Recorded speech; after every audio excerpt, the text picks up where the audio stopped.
Imagine a world where the very elements you breathe, the thoughts you think, and the emotions you feel are all encoded, embedded in a vast, intelligent simulation. Not of silicone, not of electricity, but of energy, intention, and resonance. Science has mapped the building blocks of matter through the periodic table. Mysticism has charted the movement of consciousness through the tree of life, the Gunas, the Tattvas. What if these aren't just models, but keys? In this presentation, we will code the simulation we call life, not to escape it, but to align with it. To master the code is to master the self, and to master the self is to awaken to the truth that you were always the programmer. Tonight, we dive into the soul of matter, the echo of archetypes, and the divine architecture of resonance. Welcome to Cosmic Codes as keys to the simulation.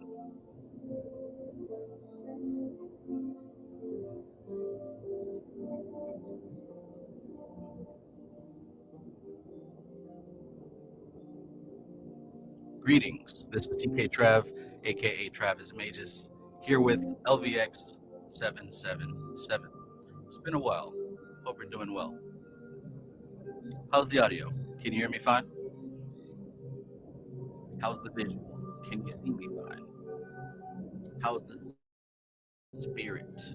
Are you in sync? Let me know. Talk to me in the comments. Peace and greetings to everyone.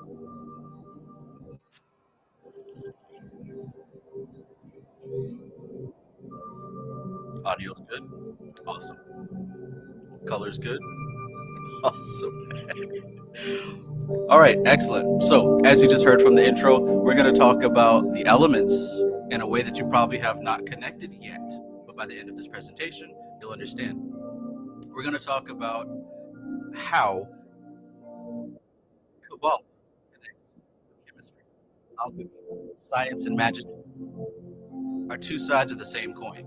We're going to cover everything. This is going to be a lot, so you might have to watch it more than once, and I'll try to go through it without too many pauses. This is a big one.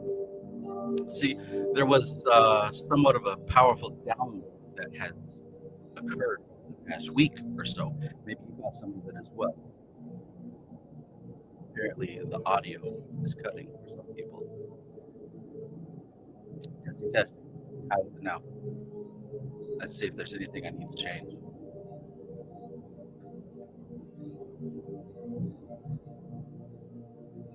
TikTok, you don't stop. Looks good on my end. I don't know. Maybe I'm going too fast. Well, anyways, there's been a powerful download that has occurred within the last 7 to 14 days. A lot of people felt it. Most people didn't. And it had something to do with the simulation with mystical levels of science, with extraterrestrials, artificial intelligence, a lot of that weird stuff, but not just like a conspiracy vision. It should have been some type of download that answered a question for you. This should have been something that has given you more answers than questions. So if anybody felt it, let me know in the comments. If you did, then this presentation will be right on frequency what you were seeing. So as usual, peace to everybody.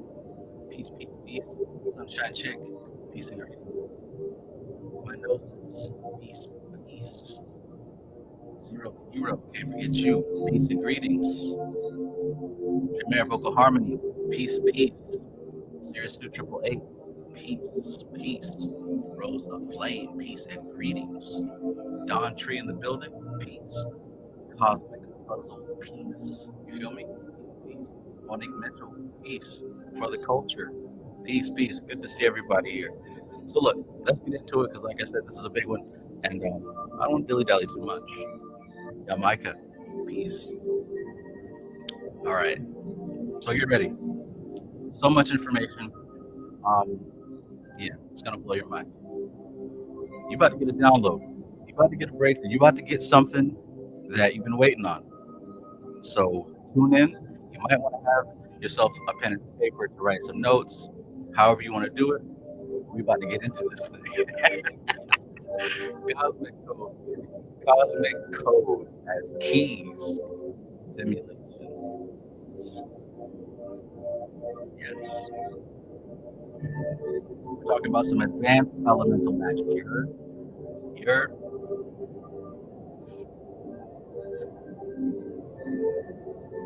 So, to understand the simulation, we must first understand the ingredients of the illusion. Right? We're not talking about particles. We're not talking about atoms. We're going even deeper than that. We're talking about patterns.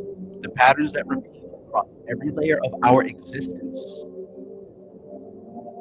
These, my friends, are the elementals. By the way, this is the original thumbnail. As you can see, it's got a little bit of a periodic table, some topical stuff going on, and also the tree of life.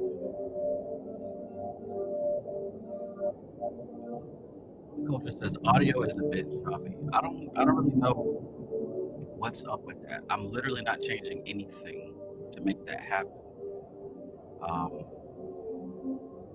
But I guess just let me know whenever that happens, and I'll just kind of slow down. That's the best I can do at this point. So, is it good? Are we good?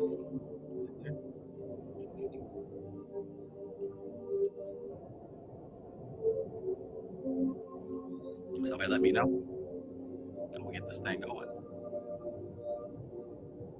This thing started right now. Testing. Cosmic Puzzle Piece says not good. What the hell?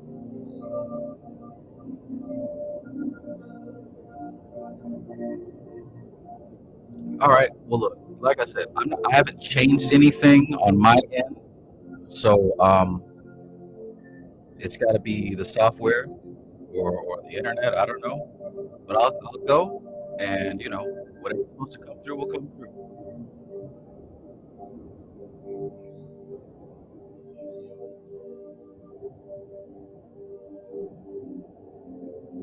Whatever's supposed to come through will come through.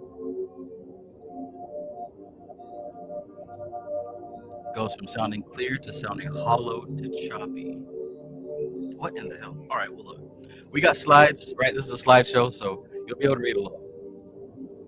Matthew Watson, peace, peace.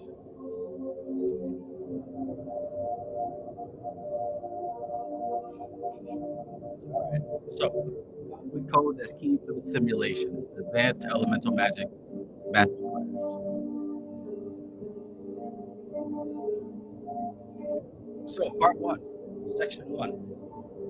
What are the elementals? The patterns beneath Prakriti.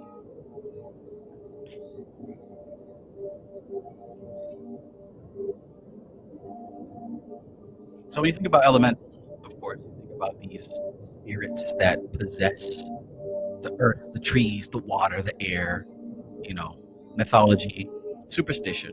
We see these creatures. What if there's more to it, right? How do we even explain that? Let's talk about the definition of elementals. So when I speak of elementals, I'm not simply referring to ancient spirits of fire and water. I'm talking about something far more immediate. I'm referring to patterns, energetic blueprints that repeat in our behavior, our thoughts, and our emotions. I'm talking about a compulsion, a craving, a habit that seems to act on its own. All those things are elementals at work. Think about yourself as far as different habits and compulsions and things that you must do.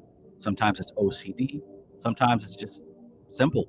You wake up, you brush your teeth, you drink orange juice immediately after, you scroll Instagram or TikTok or X, right? There's certain things that we do habitually in a pattern every single day.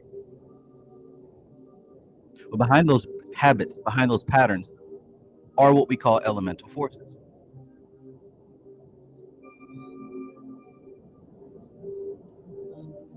So these are represented as a compulsion, as a craving, as a habit that seems to act on its own. It's a ritual, it's a rhythm, it's an obsession. You can easily say that, oh, these are just psychological quirks or this is just natural human behavior. You'd be correct in saying that. And these things are programs. They're embedded into our lives, often without our awareness.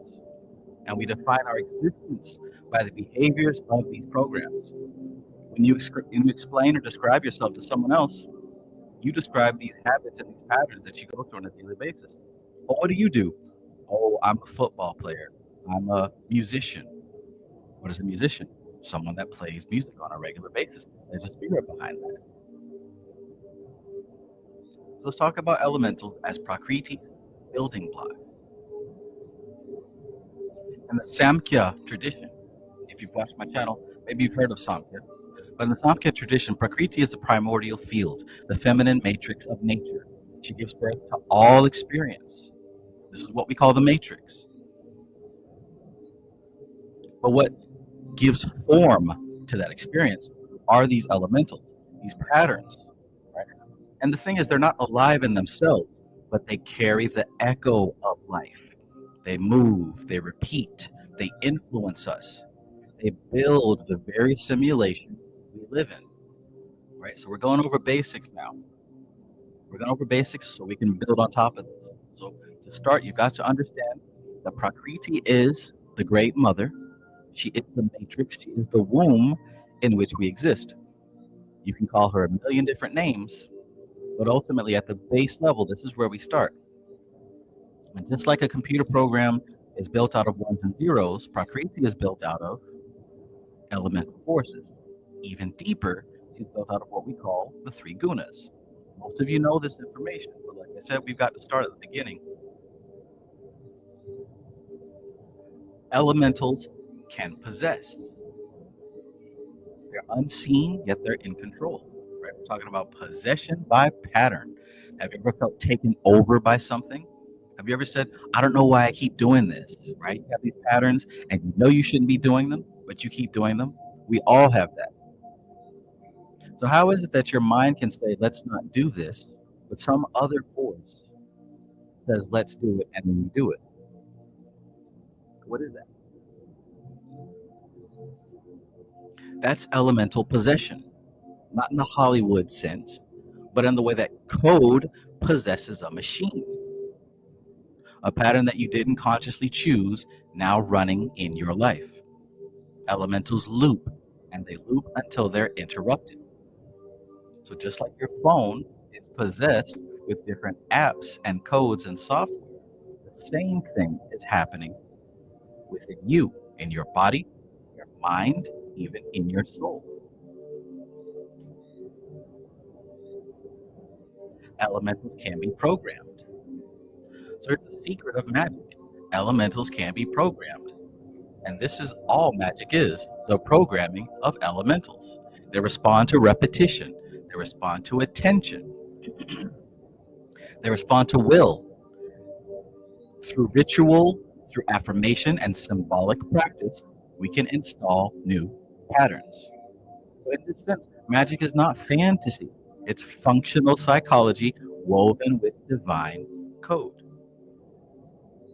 If you follow me so far, then you're going to follow in the comments.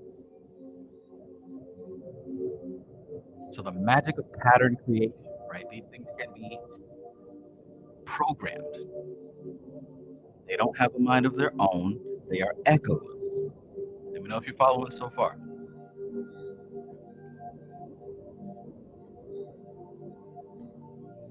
Elementals as agents of the simulation. They simulate life, but they are not life. And yet elementals are not life itself. They're responses to life. They're the simulation's way of mimicking consciousness. When consciousness moves through matter, the elements carry the echo. They're just like gears in a giant machine. They turn, they react, and they repeat. But understand this, consciousness is always the source. The elemental is only the echo. So if we were to start from the beginning, there is the all, right? And the very next vibration down would be the two, the masculine and the feminine, the Chokmah and the Binah, the consciousness and matter, or we could say Purusha and Prakriti. That's it. Everything else that you experience in reality is Prakriti. Your five senses, the five elements, everything is Prakriti. And it is only an echo and a mirror of what exists within consciousness.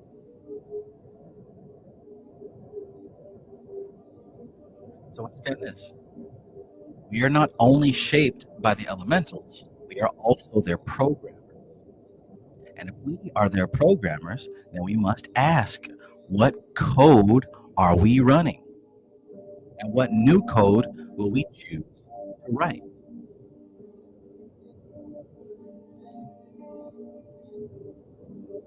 What new code will we choose to write from this point? So let's move on to section 2, right? Speaking of code. Fat Tony, peace, peace.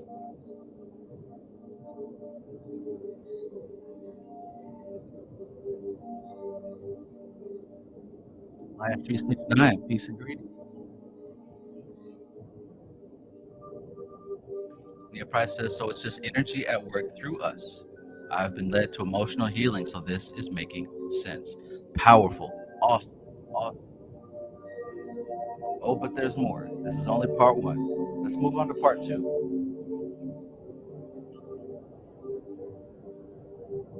Section 2, the periodic table as a grimoire of matter. How many people here have actually worked with a grimoire? I know a few of us have them in our library, but how many people actually worked with a grimoire? Like you cracked that bad boy open, you ran some spells, summoned something, cast something. Show of digital hands. How many people here have done that?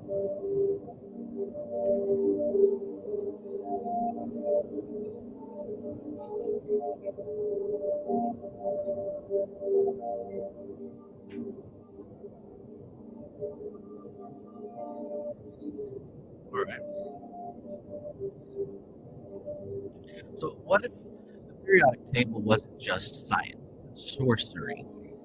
What if we've been handed a grimoire, a spell book, without ever realizing it? Each box, each symbol, each number is more than just, it's a vibration codified, literally. And as you see, it reveals the hidden architecture of reality. This is big stuff. Pay attention. Pay attention. So the periodic table as code. A library of elemental forces. Science, in its brilliance, has mapped the movement of atoms. It's arranged them by behavior, how they bond, how they break, how they burn. But what is unknowingly done is that they've revealed the alphabet of the simulation. The elemental building blocks of the illusion we call matter, right? Each element is not merely a substance, it's a frequency, it's a spirit, it's a possibility. When you look at this table, right, when you look at each one of those elements, what are you literally seeing? You're actually seeing a category and a list of how an atom is vibrating. If it's vibrating this way, it's called hydrogen. If it's vibrating that way, it's called helium. How the atom vibrates, the frequency that it vibrates at, designates where it's going to be on this particular table. Right? You don't have to stretch to believe that, because that's literally what it is.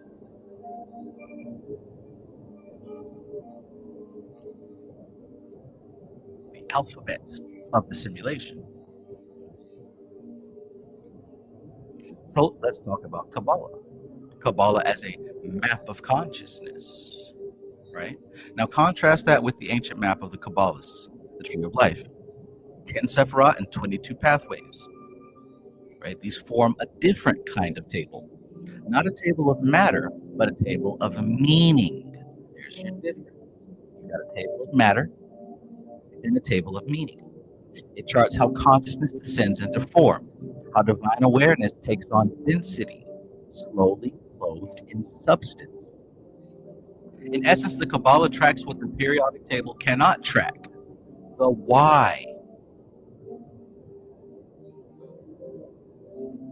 We call the tree of life the spiritual periodic table.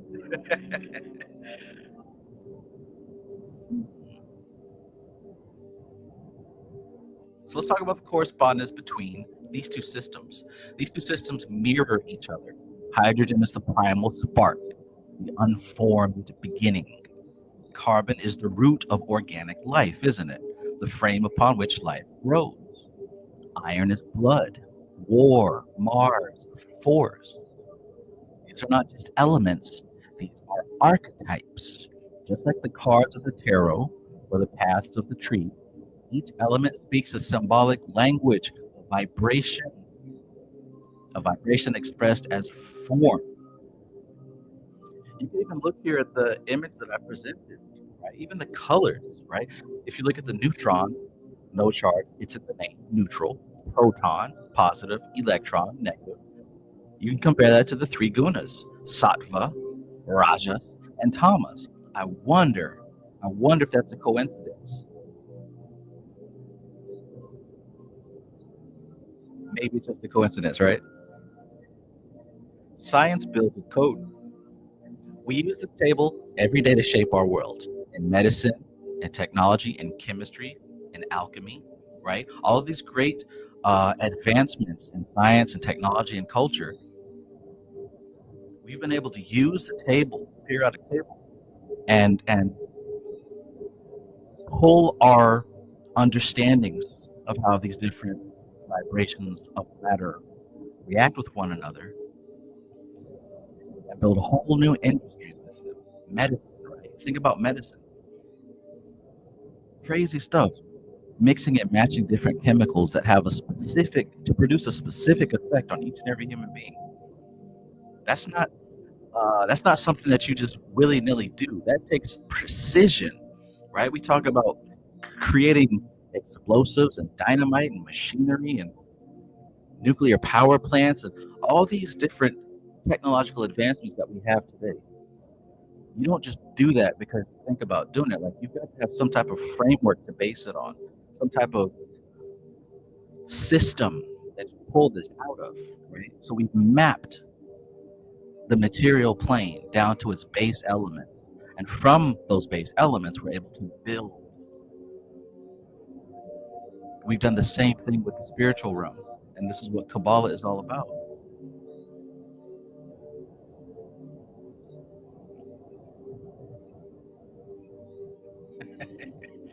Albedo, Negrito, Rubido. It's alchemy, ain't it? It's alchemy.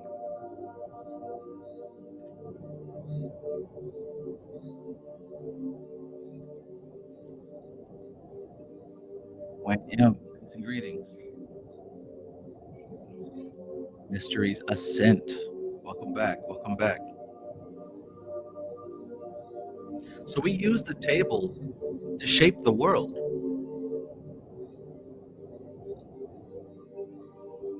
She wants Nico, peace, peace. Reflection, peace and greetings. So look, we recombine these elemental sigils to conjure results, to heal, to destroy, and to transmute. In the ancient world, this was called magic. Today, we call it innovation. Acts of will acting upon code. Check this out. Consciousness also builds with code. Shiva and Shakti, neutron and proton. Exactly. More like Shiva, Brahma, Vishnu.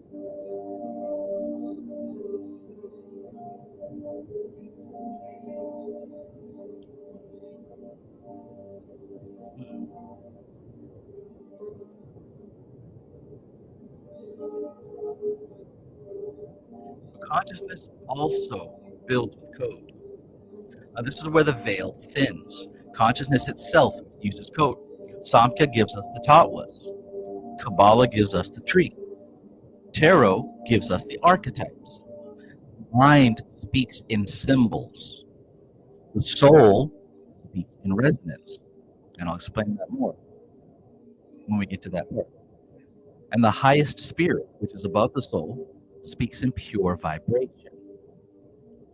So we're not just decoding the situation, we're remembering how to write it.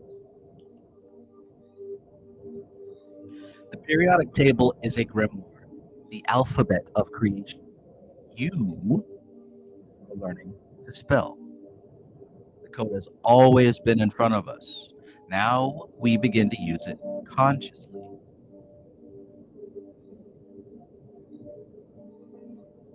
Section 3. Codes create worlds. Matter as simulated consciousness. We live in a world made of code, but not digital code. This is not the matrix of machines. This is the matrix of matter, formed not by electricity, but by attention, by vibration, consciousness. Matter is not life. It imitates life. We often think of life as something that matter somehow produces. But what if this is reversed? What if matter doesn't create life? What if matter simulates life? The body moves, the heart beats, the lungs breathe, but all of those things are responses, a reflection of something deeper, something unseen. Matter is not the origin of life. It is the stage on which life performs.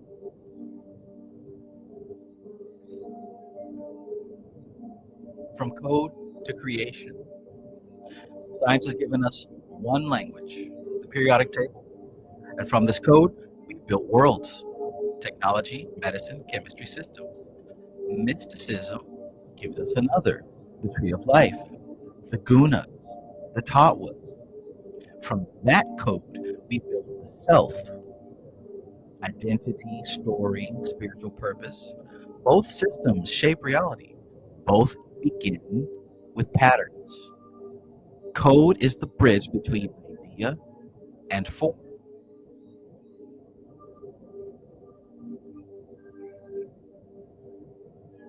Layers of communication, right? Now, really, this is where it all started. This is where this download started for me. So I was having some self-analysis in my meditation, and I realized my body speaks its own language. It speaks in a language of chemicals. And my mind, it speaks in a different language. And above and beyond both of those, my subconscious mind, what we call the subconscious, it's speaking in another language. All three of these systems communicate on their own wavelength. But see, here's the thing, it's just like animals can communicate to us, but it's difficult for us to communicate to animals. The higher can communicate down to the lower easily, but the lower has difficulty communicating upward. It's a trickle-down effect. Consciousness is a trickle-down effect. It vibrates downward, and what's beneath each level resonates with what's vibrating above it. So that's important to understand the difference between vibrate and resonate. Vibrate is like a cause. It's producing waves. Vibration is movement. Resonating doesn't produce movement. Resonating receives a vibration and reflects it. Right? The greatest example that I saw was you'll have like two violins in an empty room, right? And all the strings are exactly the same length. So if you go to one violin and you move the bow across and produce the C note, the other violin is going to resonate. It's going to catch that vibration and it's going to resonate. So both of those violins are going to produce the C note. You didn't even touch the second one, but because it is built to receive the vibration, it picks it up and resonates. Let's talk about layers of communication. Every plane has its own language. Simulation isn't just physical, it's layered in each layer speaks its own dialect. The body speaks in chemistry, hormones, neurotransmitters, DNA. The mind speaks through attention, which you notice, you energize. The soul speaks through resonance, your field of potential draws toward you, right? And then at the top level, the spirit speaks only in vibration. So from that highest vibration, everything else is set in motion. Everything else is set in motion.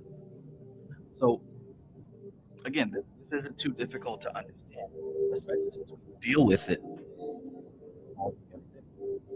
The body speaks in chemicals, the mind speaks in attention, right? You've heard the phrase, what you focus on expands. It's truer than true. It's also true enough to be true. What you focus on expands. Now, the soul, right? See, this took some time to for me to really understand this. The soul speaks in resonance. What I call resonance, that's potentiality. And what I want you to think of is the soul is removed from time. So it's not going through point A to point B. It is complete. It's already been through the beginning and the end. So it exists here, right? The soul is just there. It's not going through time.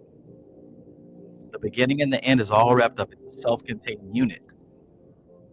Now, within that self-contained unit, we can say there's a potentiality, right? There's a potential, just for an example, there's a potentiality that that soul will incarnate as someone that's lactose intolerant.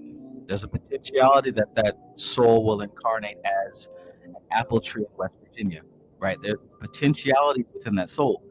So that means that there are other potentialities that are not in that soul, right? There's a potentiality. There's not a potentiality that is going to manifest as a baker in China. That's completely out of its potentiality. So that's never going to happen for that soul. So when I speak of resonance of the soul, we're talking about all potential possibilities that that soul is going to manifest. That's how the soul communicates. It communicates with the library of its potentiality. Hopefully that came through. Then above that, we've got the vibration of spirit, causality. Now, spirit vibrates because spirit is close to source, close to consciousness itself, pure undifferentiated consciousness. So spirit vibrates. The soul catches that vibration.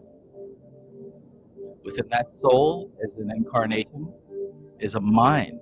And that mind focuses on whatever's within that potentiality. And of course, you've got the body. Now, you've got 4 different levels. I think it'd be a great idea for you to try to come into alignment with all of those levels. Perhaps. But let's keep going. From the highest vibration, everything else is set into motion. This is where in the Tree of Life we get these 4 worlds: Absolute, Bria, Yetzirah, and Asaya. The hierarchy of response.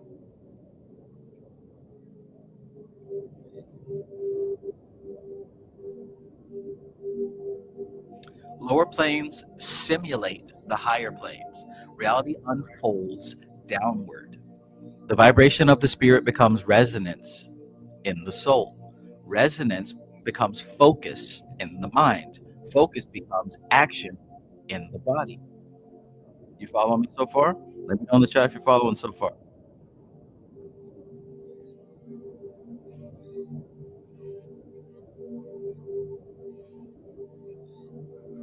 The lower cannot move without the higher.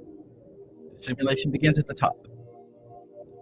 So oftentimes we think we're choosing, but most of the time we are responding. Please think about that. We think we are choosing most of the time, but mostly we're responding. So that really brings into question what free will is even about. And I'm not going to say that free will doesn't exist, but I'm going to say that free will more than likely operates at a level that is higher than individual mind. Definitely higher than body, because most people cannot resist the urges of their body. Right or wrong?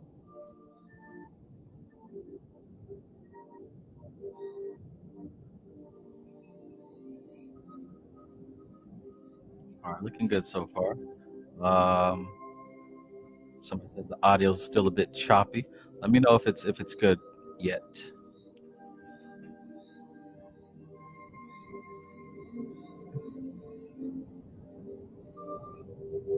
Cause, effect, and karma. And yet, even as we respond, the simulation remembers. The body remembers injury and pattern. This is karma, biology, trauma, DNA. Right? And I want you to completely forget about the definition of karma. Whatever you learned, picked up from the internet, whatever you think karma means, completely throw that out the window. Because we're absolutely not talking about you do something good and you get a reward, you do something bad, you get punished. I'm absolutely not talking about that. That's not even what karma is. Right? We're not talking about what's the word? Morality. We're not talking about morality. The universe does not speak in no damn morality.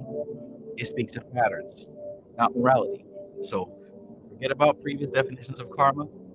Right now, when we talk about karma, we're literally talking about cause and effect. We're talking about pattern that repeats. If you drop a rock off a cliff, it's going to fall, and it's going to bounce off the other rocks until it hits the ground. Like that's what I mean by karma. But see, take that on a much larger scale. Energetic karma.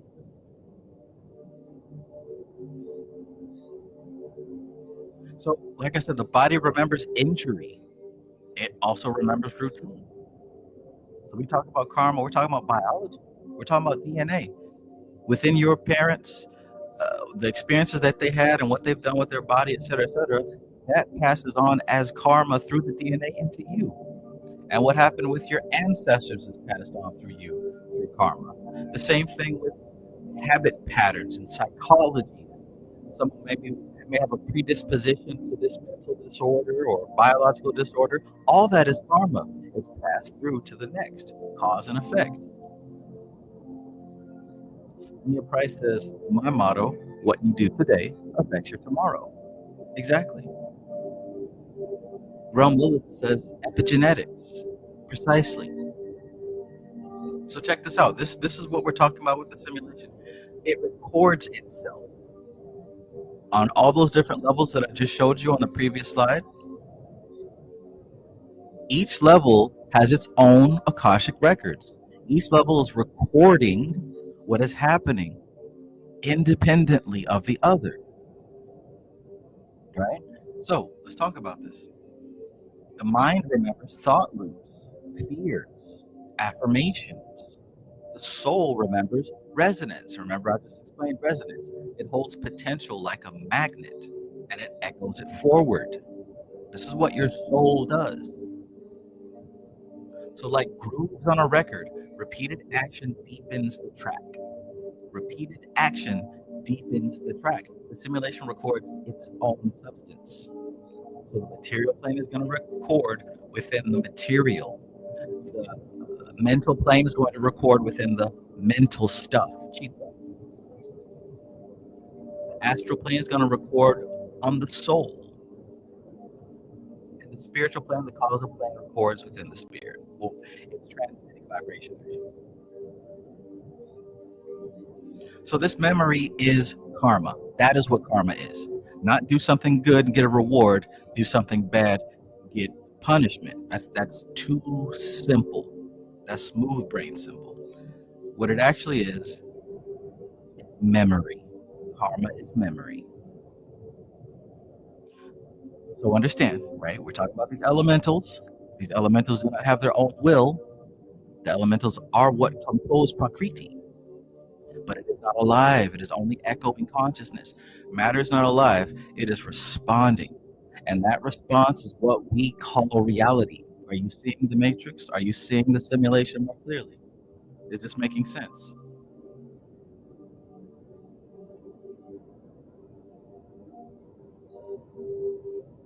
You're not going to get this at Walmart. You're not going to get this at Kentucky Fried Chicken.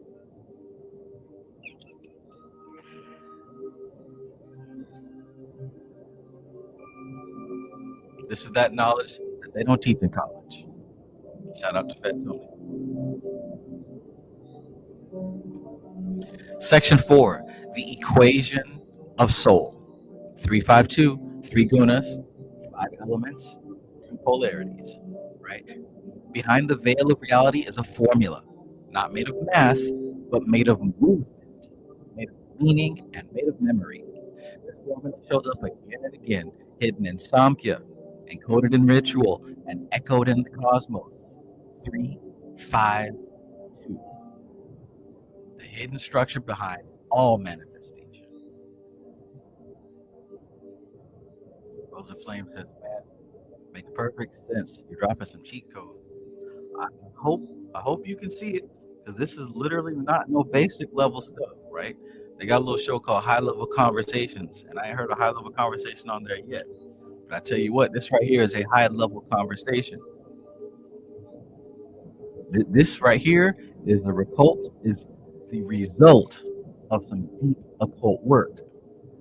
So if you can recognize it, if you can see it, perhaps that means that you're on that level. If not, enjoy the ride.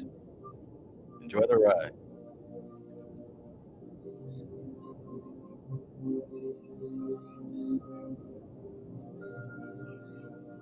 Let's keep going.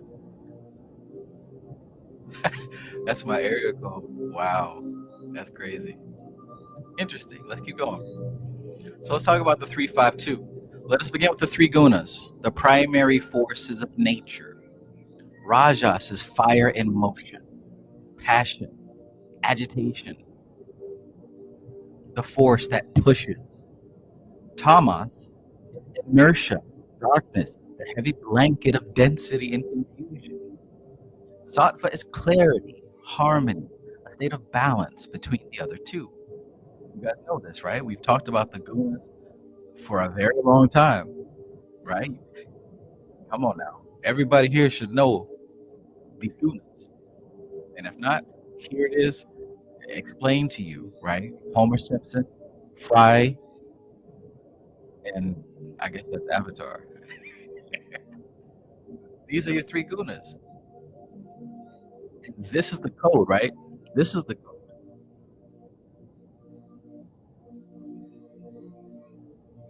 These are not emotions. Now, don't get it twisted now. These are not emotions. We're talking about something on a higher level than that. These are not moods, right? They can manifest as moods and emotions, but these are happening on a higher level than that. They're currents, right? Currents, they're forces. And every moment of your life, you are swimming in one of these currents. You are never and you will never be separate from the gunas, because the gunas are the ones and the zeros of this matrix. The only way that you are out of the matrix is if you are no longer stimulating and disturbing these gunas. That's it. That's it. So it helps to be clear on exactly what these 3 ingredients are. Right? So 352. Let's keep going. The 5, the tattvas, also known as the elements. Now imagine that current expressing itself through form, right? The current is expressing itself through form now, through sensation, through energy. This is the domain of the 5 tattvas. So now we've lowered our vibration, and these currents have now taken form, taken shape. So we can talk about Akasha, spirit, which is the field of all potential. Vayu, also known as air, that's movement, that's thought, that's intention. Tejas, also known as Rajas, or Apas, also known as Apas. Fire, power, transformation, drive. Apas is water. Emotion, memory, connection. And finally, Prithvi, earth, structure, stability, manifestation. These elements are not just external. They are the spectrum through which your inner world speaks. Right? So we're literally not just talking about rocks, a flame, a drop of water, a cloud. No. All those things are representatives of these elemental forces. But you've seen diagrams that show how These 5 elements happen on the outside and on the inside. Karmandriyas and Jnanendriyas. On the inside, the earth element manifests as smell. On the inside, the water element manifests as taste. On the inside, the fire element manifests as vision and sight. The air element manifests as sensation and feeling. Right? And of course, Akasha, spirit, that manifests as hearing. Hearing.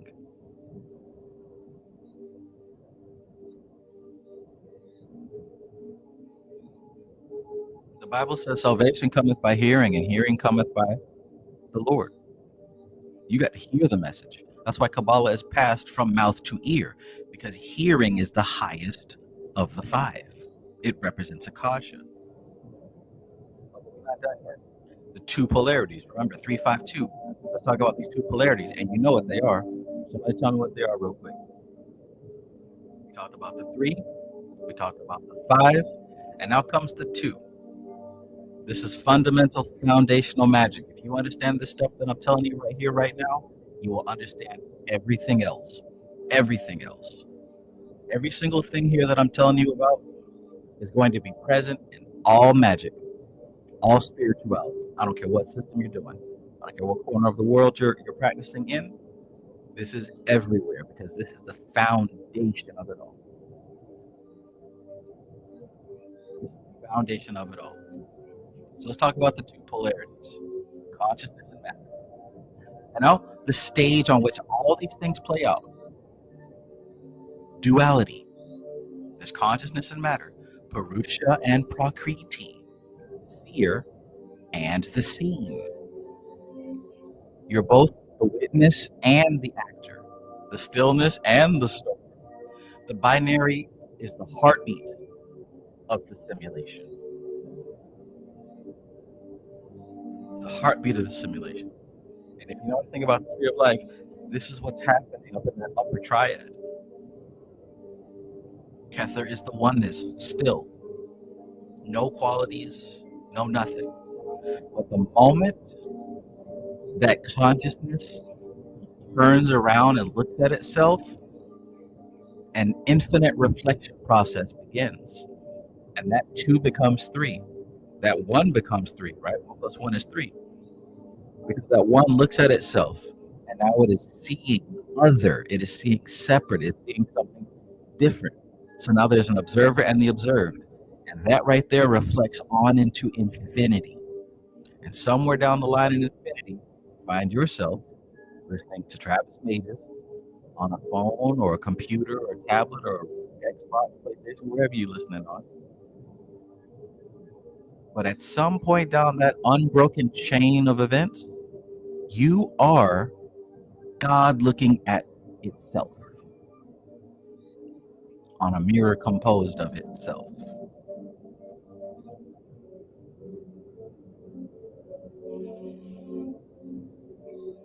The equation, 352. This is the divine blueprint. Let's put it all together.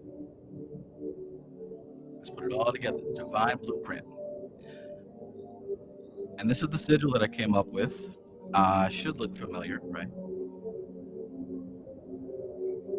The 3 gunas shape the quality of your being. The 5 elements define the texture of your expression. And the 2 polarities determine the origin of your awareness. This isn't just metaphysics. This is metaphysical mechanics. Write that down. Metaphysical mechanics. This is the formula for how spirit becomes experience. This is how spirit becomes experience.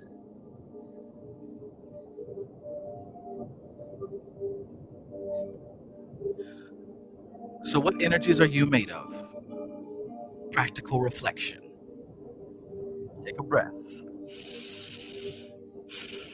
and ask yourself, what guna governs you most often? Are you constantly moving, building, chasing?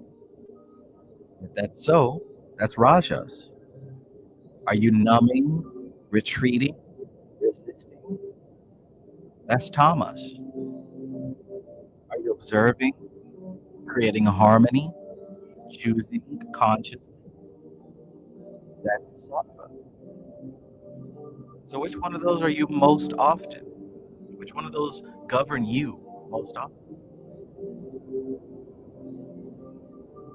What element do you embody? Do you mostly express? Are you fiery? Are you fluid? Are you airy? Are you heavy? Are you expansive? Think about this. The Hermetic maxim says, know thyself. Do you ever stop to think about yourself in these terms? What are you doing right now? And what have you been doing? Because I tell you what, all of reality is based on patterns. And if you know a pattern, then you'll know its destination.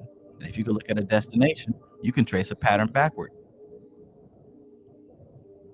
If you know that 1 plus 2 is going to make 3, then you can look at 3 and say, there's a 2 and a 1 in there. So what are you doing?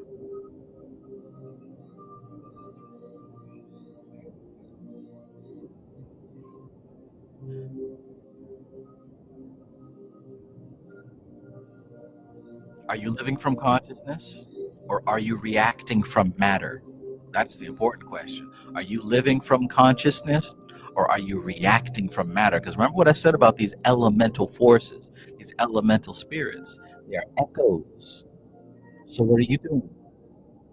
Are you constantly just reacting and responding to life around? They did this and they did that. And now I've got to respond to what they did.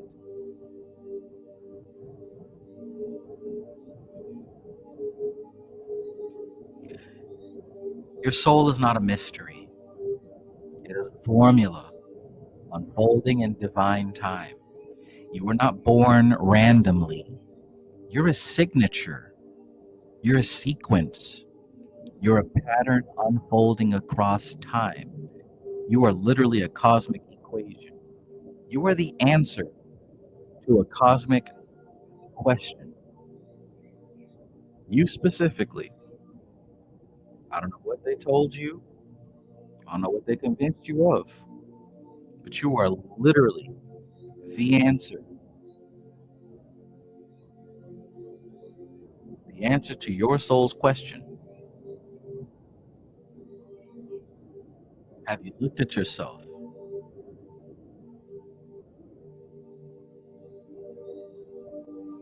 Once you recognize the pattern, you're no longer just playing the game. Now you're starting to rewrite the code, right? I'm going somewhere with this. This is not just a bunch of facts. I'm taking you somewhere, so follow along. Section 5, communication between the planes. Every level of consciousness has its own language. Now, I hinted at this earlier. We're going to get into this even more. Each plane of existence speaks in a different language. Remember, I talked about body speaking in chemistry, mind speaking in direction, soul speaking in resonance, spirit speaking in vibration. Remember that? And remember, I also mentioned how it's easy for the signal to go downward, but it's difficult for the signal to go upward, unless all 4 are in alignment with each other. When the 4 are out of alignment, it's difficult for communication to go all the way up and be received all the way down.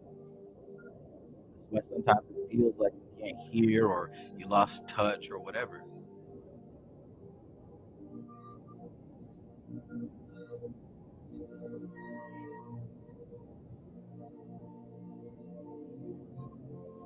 To master the simulation, you must learn its languages, because every layer of your being, every plane of your existence communicates in a different way. And when you become fluent in all of them, you stop being a passenger. Layered reality. Plane experience. If you can't see within those bodies, it says instinct, desire, knowledge, and will.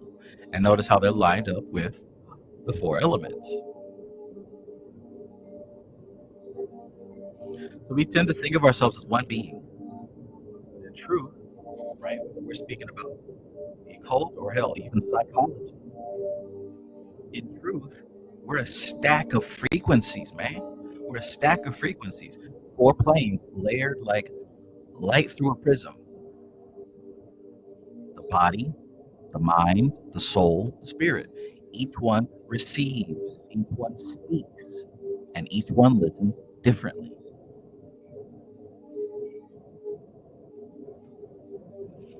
The body speaks in chemistry. Remember I said that? That's the language of the physical plane. That's why we've got the periodic table of elements. The body is the densest plane and the slowest to speak. Its language is chemical. It speaks in adrenaline, serotonin, insulin, dopamine. Memory is not stored in words, it's stored in reactions, intention, and instinct. It doesn't ask questions, it responds, it remembers, it obeys. The body speaks in blood, breath, and pain. Have I said anything untrue so far? Check.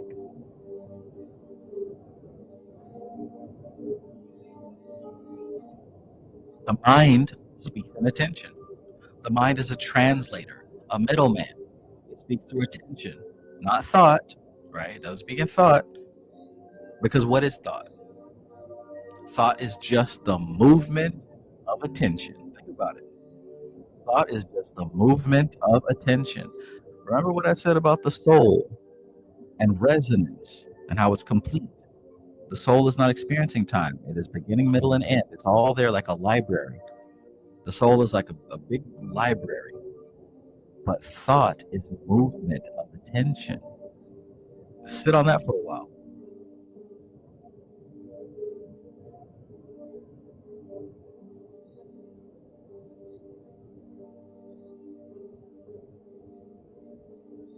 It's crazy, ain't it? If your soul is a library and your mind is movement of attention, what does that do for your thoughts on astral projection, on dreaming, on meditation?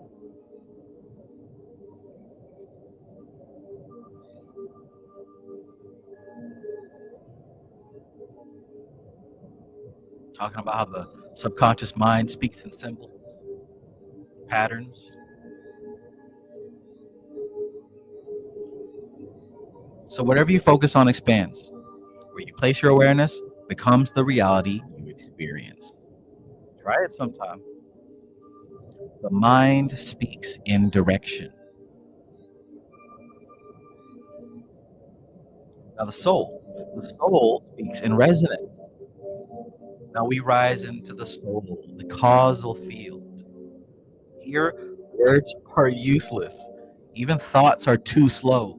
Right? Think about, like I said, thoughts are too slow. Thoughts are the movement of attention.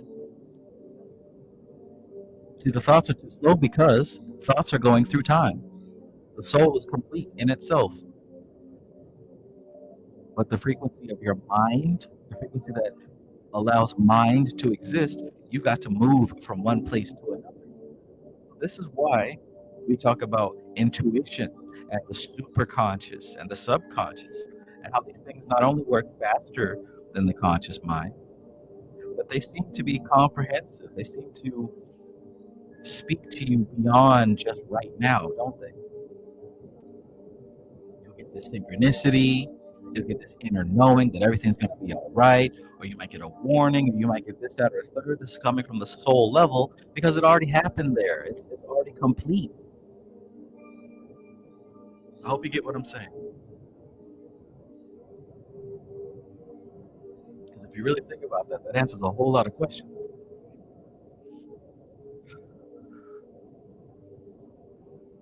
So words are useless at this level because thoughts are too slow.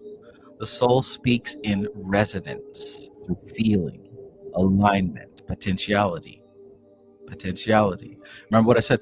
Resonance, meaning that it's resonating. The spirit vibrates, the soul receives that vibration and resonates.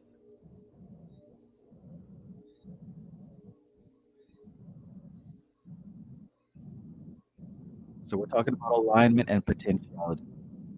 You draw experiences to you, not by logic, but by frequency. It's not karma in the sense of punishment, it's resonance. You attract what you are. The soul speaks in silence that sings.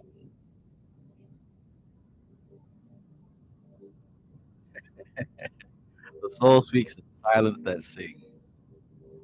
The spirit speaks in vibration. So, above all, above the soul is the spirit. You can recognize here the crown of Kether with the yod, very symbolic for those of you who study Qabalah. The spirit speaks in vibration. It's above the soul, the highest plane, the source, the origin. Here there are no thoughts, there are no emotions, there's no form, only vibration, pure cause, the divine pulse that ripples down through all lower planes. Spirit doesn't respond, spirit initiates. If you're looking at your tarot cards, this is the suit of wands, the suit of wands. And absolutely everyone is affected by this. Nobody's separate. Nobody's detached. Nobody lacks any part of this. But let's keep going. Planes as a chain of command. So imagine a beam of light descending through those 4 levels. You see right there that crown, beam of light shining straight down through. At the top, spirit vibrates. Now the soul picks up that vibration and resonates, right? It resonates, it repeats. The mind focuses on an aspect of that resonance, and the body acts, the body performs, right? This is the true chain of command in the simulation. This is it. Worry about no they, no them, no Illuminati, no UFOs, none of that. This is the only thing that matters.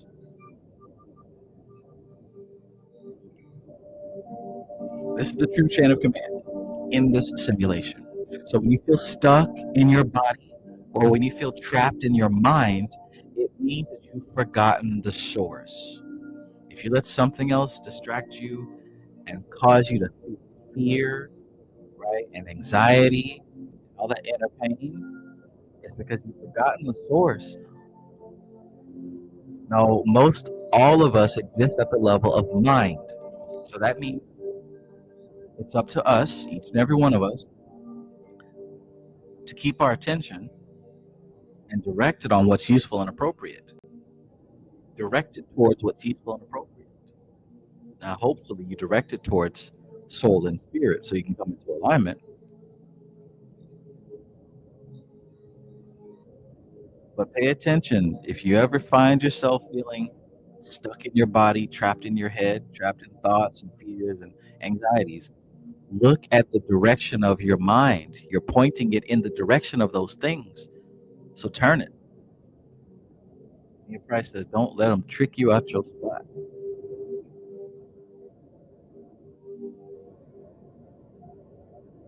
You always, always, always have the choice. And like I say, you don't have to suffer. You don't have to suffer. You don't have to suffer. I mean that. Every plane speaks its own language. To master reality, become fluent in all of them. Become fluent. Learn to listen in chemicals. Learn to speak in symbols. Learn to move in energy. To vibrate in truth. Because when you can communicate across the planes, you don't just interpret reality, you write it. You see where I'm going with this? I'm telling you about the code so you can start to understand that, yes, you've always been a programmer. This isn't something you have to learn. This is something you have to remember. Something that came through several months ago is that the barrier has been lowered. It takes less to get in the door. Now, paradoxically, that doesn't make it easier because most people don't even know about the door. Most people don't want to go through the door because they're too focused on sex, food, and pain.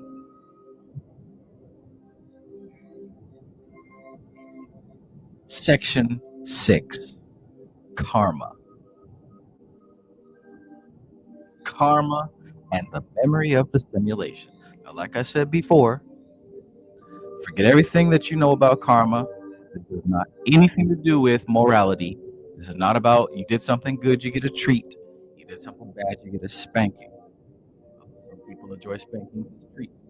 We're not talking about good and bad and morality. We're talking about cause and effect, right? What is karma? Is it judgment? Is it punishment? Cosmic revenge?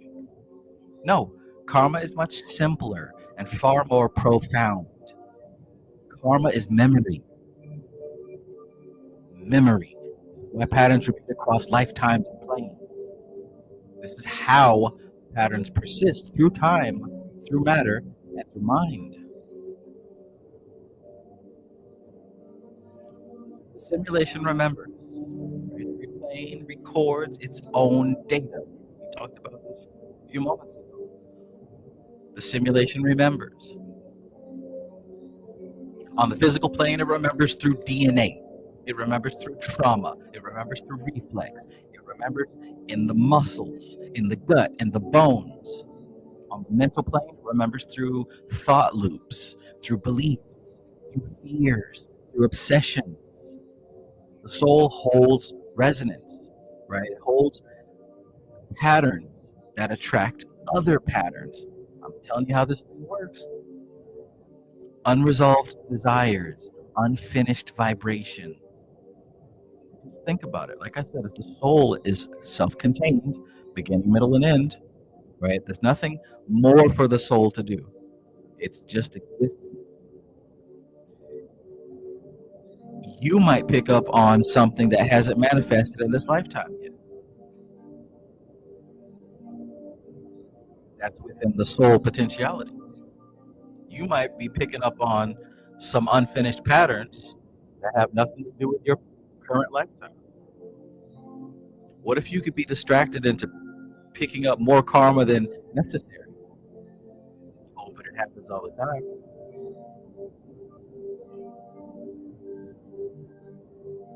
There were some things that you think about now all the time that you did not think about when you were 5 years old, 12 years old. You picked it up, and now you got to deal with it.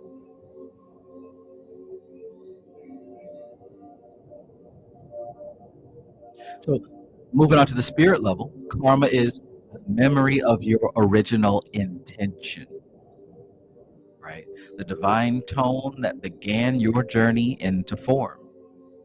But one thing to understand, every plane records its own data. See the book there, that Akashic Records? Every plane has its own book. We know the physical plane's book very well. We pretty much got the mental plane figured out. We're just now starting to get into the realm of understanding the soul. I'll tell you what, this might not be friendly to hear, but this is one of the reasons why we have AI, because we need it, because it will think faster than us. It will think broader than us. It will literally take us to the level of soul, because our brains, our minds don't move that fast.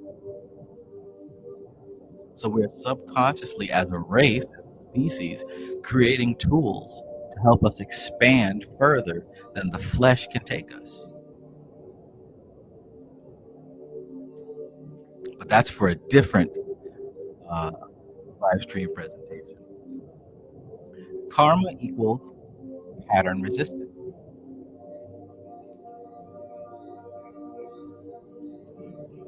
Now, Magus says AI shows us the stuff of dreams. Facts. Literally.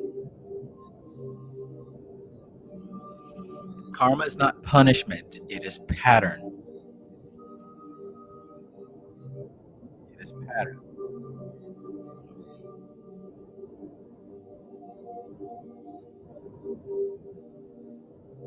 Karma is not about guilt. or virtue. It's not about who is right. It's not about who is wrong. It's about repetition. Please take that. Karma is not about right and wrong. Karma is about repetition. It's about memory. Energy that does not resolve seeks to repeat itself until it is seen, integrated, and transcended. That's the point. Transcend it, not to get stuck in it. Karma is pattern, and patterns persist until disrupted. The simulation repeats what is familiar until it is rewritten.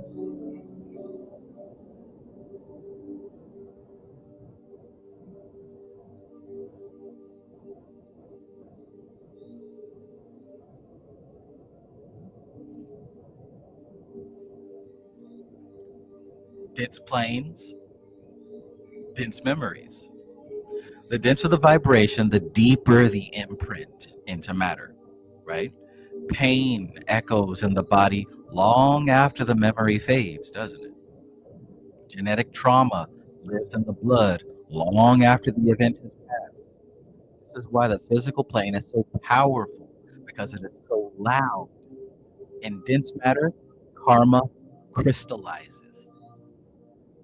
You might want to write that down. In dense matter, karma crystallizes.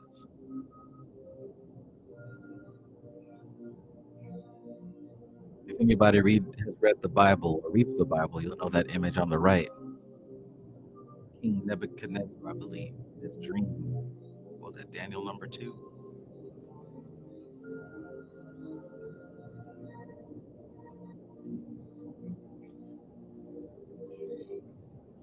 The law of echo. Like a bell rung through eternity, karma echoes. It echoes. It echoes through choices. It echoes through relationships, through opportunities gained or opportunities lost. Again and again and again. How many people are stuck on an opportunity that slipped through your fingers? Man, if only I did this. I could have done that. I could have been there. Man, I could have gone pro. I was the champion in high school. I was a football quarterback champion back in 1975. How many people are stuck in these opportunities lost, or hell, even opportunities gained, right? I'm the best this. I've got this credential. I've got this accolade.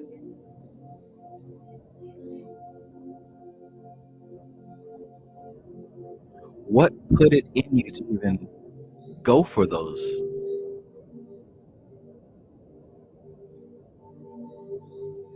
Jojo says Napoleon Dynamite's uncle. Right. And yeah, we've all met people like that. And many of us, I mean, why you bullshit? Some of us are like that too in different areas. I was supposed to be, I could have been, I should have been. Echoes, and they ripple unless they're disrupted. And they're reinforced every time you relive it. Every time you stay stuck in it, it's reinforced for better or for worse. Worse.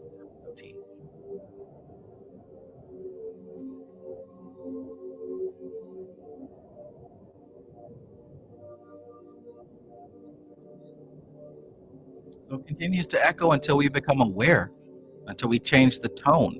Echoes don't die. They fade when they are no longer matched. They fade when we stop repeating them.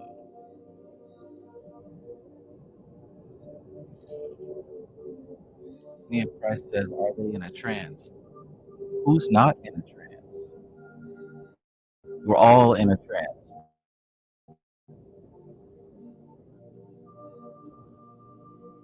Existence is a trance. Divine beings and dominion. So let's talk about divine beings, angels and kings and planetary intelligences and demonic kings. Let's talk about all that. Higher beings guide pattern through symbol. I'm going to tell you the secret about these spirits, right? See, I started doing a lot of work with spirits, and now I understand exactly what I was doing. There should be no fear when it comes to spirits and stuff, because you're not talking about spooky monsters in hell or some dimension of fire. You're still talking about elementals. You're still talking about patterns, frequencies. Higher intelligences, archangels, planetary spirits, divine forms, they don't intervene randomly, right? So you're not burning a candle and the angel's going to swoop down and do something for you. That's not how it works. They govern pattern. They're not personalities. They are laws. They are laws made luminous. Gabriel doesn't rule water. He's the resonance that governs all birth and all flow. Planetary intelligence of Jupiter, Bethor. He does not command Jupiter. He is Jupiter's harmonic intelligence. This is deep. This might go over somebody's head. But these are not creatures somewhere. We've given a name and a personality to a fundamental law of the universe. When we work with these beings, we align ourselves with macrocosmic currents. We harmonize our personal karma with universal design. That's what we're doing. That's the secret of this thing. That's why it's important. I'll say it again. When we work with these spirits, we are harmonizing our personal karma with universal design. We stop paddling upstream and we start sailing with the tide of creation. That's going to help somebody. Karma is not fate, it is feedback. The simulation remembers until you remember who you are. You're not condemned to live your karma. You're invited to recognize it, to respond to it, to rewrite it. The simulation remembers you remember who you are. Check.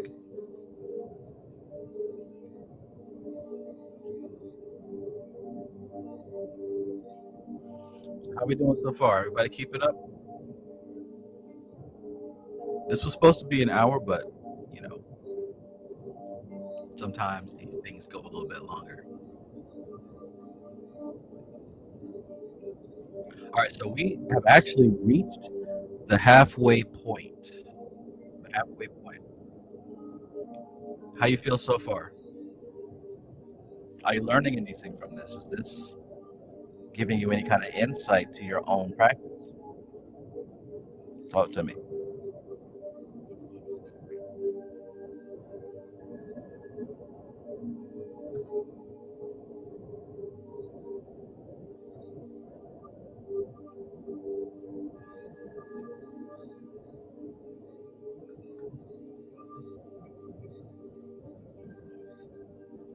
We're officially halfway through.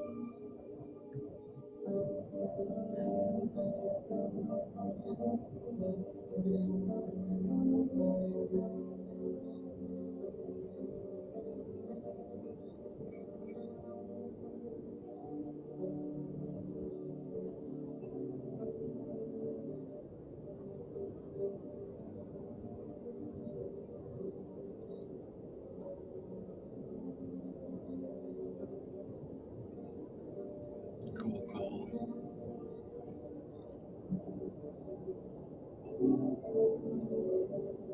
All right, let's keep going. So now we're going to get into section 7, spirits and dominions. Spirits and dominion, as above, so below type stuff.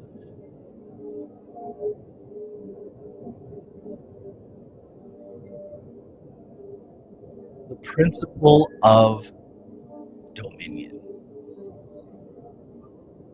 Power in the simulation does not move horizontally.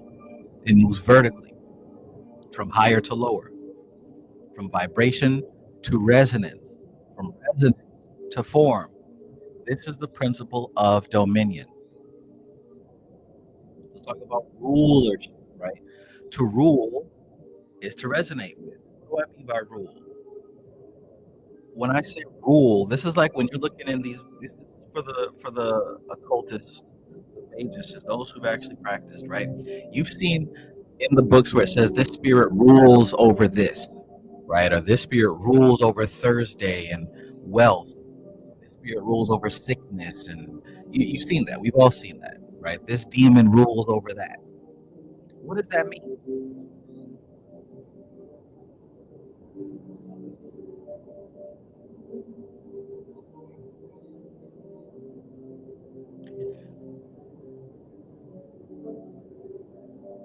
When we talk about rulership, we're talking about dominion, vibrational governance, right? A spirit rules over that which reflects its essence. Dominion is alignment, not control. It's alignment. So when a spirit has dominion, that means its pattern is the organizing principle of that domain. For example, if there is a spirit that has dominion over, we can say, leaders and rulers, you're probably talking about a type of spirit that deals with Tifereth or the sun. Why? Because you can look at the organizing principle of the sun. It's at the center, and everything rotates around it. You can see that same organizing principle all the way down to the atom, right? With electrons rotating around the nucleus. Or in social life, somebody popular or famous, and a bunch of people revolving and rotating around them. It's got the same organizing principle no matter how it manifests. So there's a spirit, there's a name that we've given that organizing principle. And if you want to align yourself and your frequency with that particular frequency, that organizing principle, you work with that spirit. Doesn't that make more sense? Doesn't that make more sense than talking about summoning some horned, fanged creature and you got to cut your finger and spill some blood, right? And hope and pray and cross your fingers that they're going to give you fame and wealth? No. You're talking about locating a vibrational pattern and aligning your vibrational pattern with it. That's literally it. That's why I said, like, this right here is going to answer. This has it all right here. Flowing straight from the survival scrolls.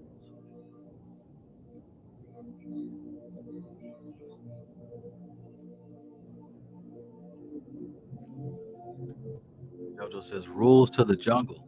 I've been watching Real Life Lion King on the History Channel.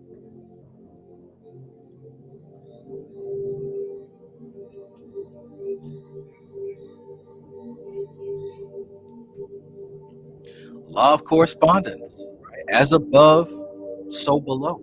It's not just a metaphor, it's law. The ancient axiom, as above, so below, is not poetic, it's structural. The higher a plane vibrates, the more it finds what happens with it. Spirit influences soul. Soul influences mind. Mind influences body. If you change the archetype, the manifestation must follow.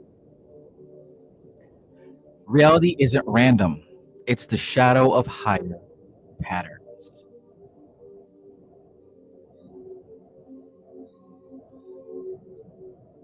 Reality isn't random. It's the shadow of higher patterns. Dominion explained. Spirits have authority over patterns. In this simulation, certain forces have dominion over domains, right? And I just explained about these domains and dominion, right? It's not about an invisible king sitting somewhere. We're describing vibrations. For example, like I said, the planetary intelligence of Jupiter, Bethor. Bethor rules the vibration of Jupiter. We call that expansion and wealth and growth. Gabriel, right, over the moon, governs the pattern of birth and flow and sacred transfer. These aren't beings in the way that we think. They are intelligences. They're the living blueprints of divine frequency. You might want to write that down. They're living blueprints of divine frequency. They don't act like people. They move like laws. Laws with presence.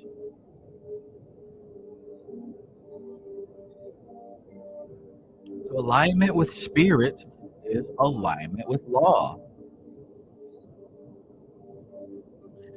Magic is resonant with archetypal forces. When you invoke a spirit through ritual, through meditation, through symbol, you're not begging for favors. That's not what we're doing. That's never been it. It's not begging for favors. You're aligning with the current, tuning your consciousness to an archetypal vibration. You're tuning your consciousness to an archetypal vibration. And when your frequency matches the frequency of that spirit, the simulation responds. Reality shifts. Magic isn't superstition, it's synchronization. Doesn't that make clean common sense? When your frequency matches the frequency of the spirit you're working with, the simulation responds. Reality shifts. You see homeboy right there, standing in the middle of his sigil. He's got that spirit he's in alignment with. And look above the spirit. That core fundamental vibration principle. He's all in one accord. This guy can move the mountain.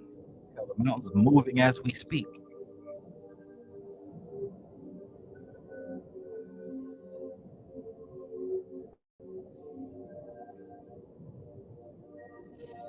Spiritual hierarchy is functional.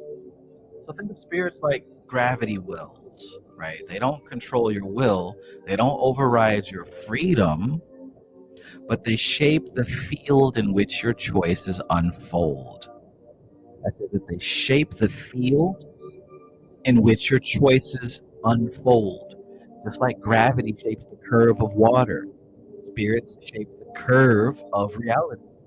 They guide, they influence, they bend probability. That's why we work.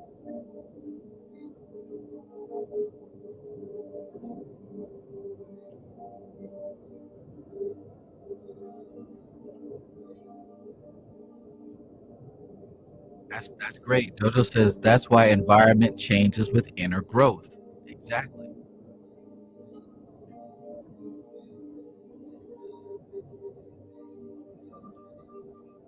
Now let's talk about working with versus working against.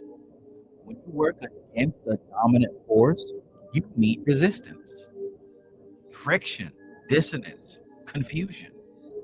But when you work with the current, when your will flows in harmony with the pattern, everything accelerates. You move with less effort, more clarity, greater grace. This is why alignment matters. This is why understanding spirits is key.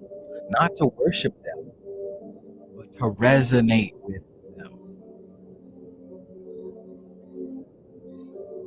Resonate with them.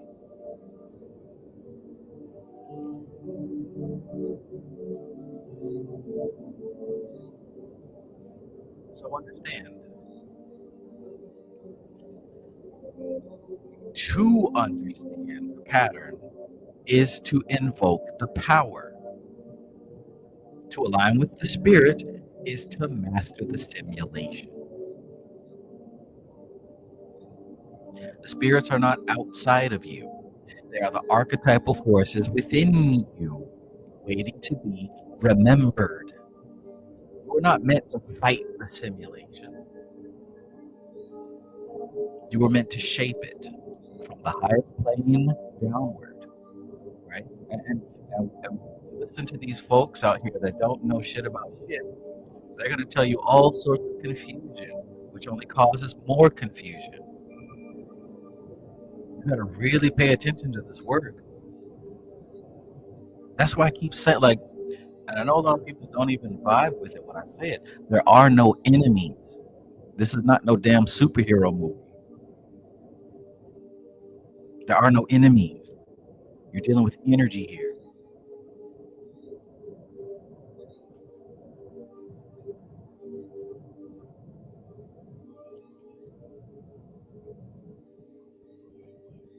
So again, you're not meant to fight the simulation. You're meant to shape it from the highest plane all the way down to the lowest plane. And when you align with the right spirit, the pattern will open. All right. Section 8. Pattern, vibration, and the birth of quality. Quality. Whenever you hear qualities, you can think of those Gunas. Rajas, Tamas, Sattva. So, how infinite consciousness crystallizes into form. How does that happen? How does consciousness become the finite material world? How does formless awareness become color, texture, experience? The answer is pattern. And pattern is born from vibration. So let's start at the top. Ether, conditionless vibration. So when I talked about conditions and qualities, we're talking about the gunas. We're talking about 352. The gunas, the elements, and positive, negative, masculine, and feminine. But above all that, above and beyond all that, we've got conditionless vibration, unconditioned consciousness. You'll see it written that way in most texts. Unconditioned this is the top of the top. This is before any qualities, any descriptions. Remember what Neon Fortune said about Kether. There's no descriptive qualities to it. There's nothing about it. It is pure isness. Pure isness. What I have written and read. Kether is the seed before even the soil exists. So there's your answer. What came first, the chicken or the egg? The egg came first.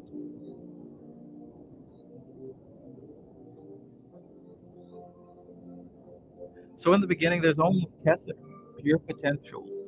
And by the way, there's something before the beginning. Non-existence. But in the beginning of existence, there's only Kether, pure potential, pure vibration, no qualities, no shape, no intention. It is the unmoved over, the unmoved mover,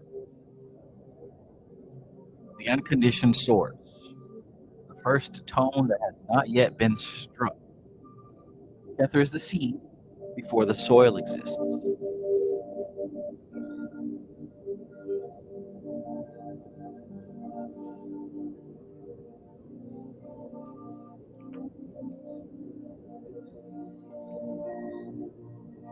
So from there we got Hakba, Bina, and the birth of pattern. This is for all y'all who have read the mystical Qabalah, right? Those of you who are familiar with the tree of life. This should not be news to you. This should be a refresher.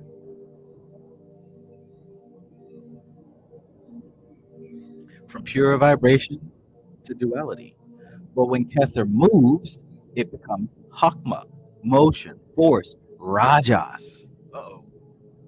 The upper triad. It becomes Rajas. Now, that motion, it needs structure. Bina, the stillness that gives shape to the flow. Tamas, Bina.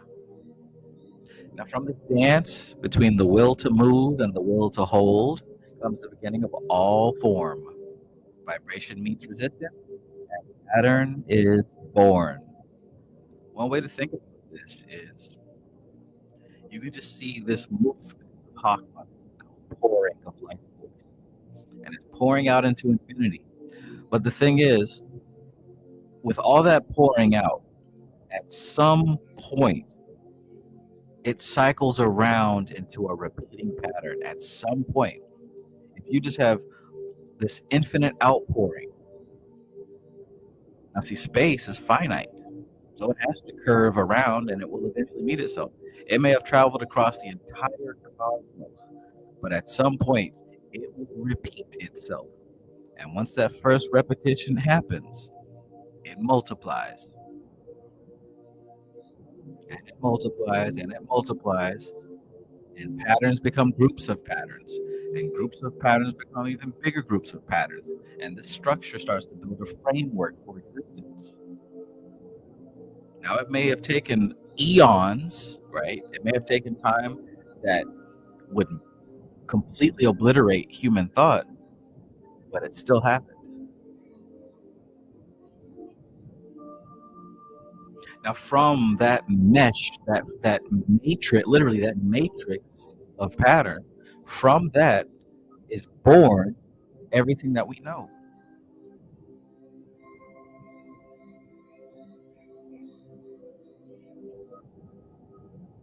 From all those patterns is born everything that we know. The same way that you're formed out of the cells of your mother's womb.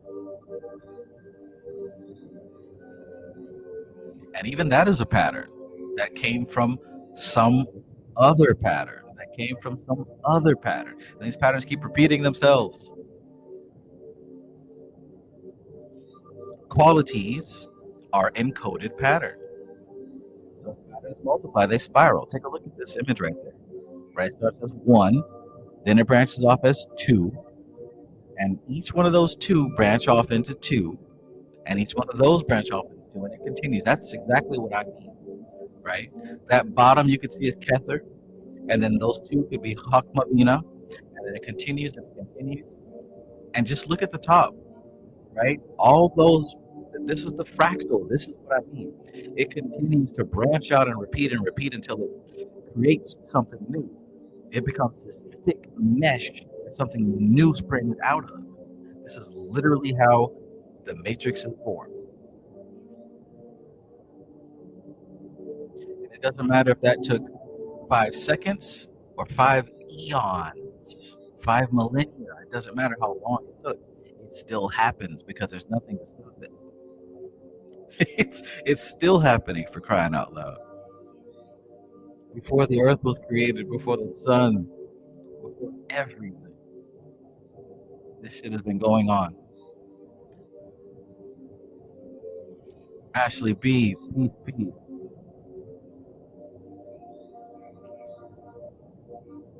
So, as patterns multiply, they spiral. Consciousness, once in motion, does not stop. It multiplies, it reflects, it folds upon itself. That's what it means. You've heard how consciousness folds back upon itself. This is literally what that means. And as these patterns replicate, they begin to spiral into shapes, into groups, into archetypes. This is the birth of qualities. Not random attributes, but encoded expressions of vibration. Encoded expressions of vibration. Essentially, spirit begins to wear symbols. So you can imagine from here is where we get this library of correspondence. It's from this branching out. See how each one of those little branches form their own individual branch, like all the way to the left? That stuff doesn't touch the branches all the way to the right. This is why you can have things like red, right? Let's say that left branch is red, and all the things that fall under the red category. War and blood and passion and all the things that we say go with red candle. We can say in the middle somewhere is green, and nature and art, music, and all that other stuff. This is where that comes from. This is what I mean by qualities.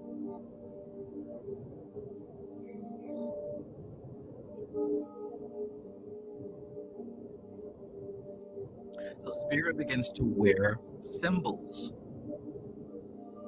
The nature of qualities.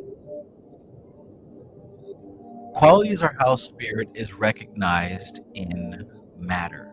So we talk about color, sound, form, anger, joy, attraction, pattern.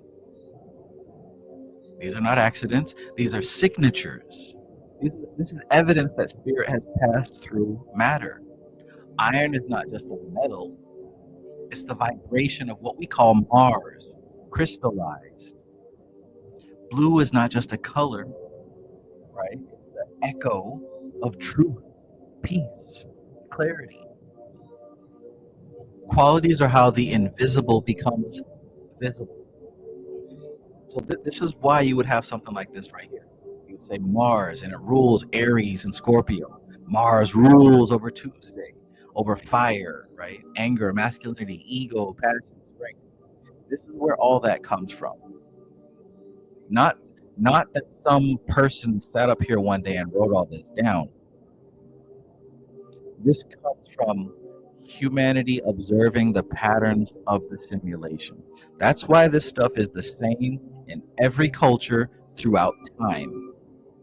Because one thing we know is people, we don't agree on stuff like that. We like to be the one, the star of the show, the one who came up with this, that, and the third. So no man came up with this. This comes from observing the patterns of nature. And that's why things like tarot and astrology are relevant and effective. So if you think that astrology isn't real, it's not that astrology is fake, it's that you don't understand it. And the people that you heard it from don't understand it.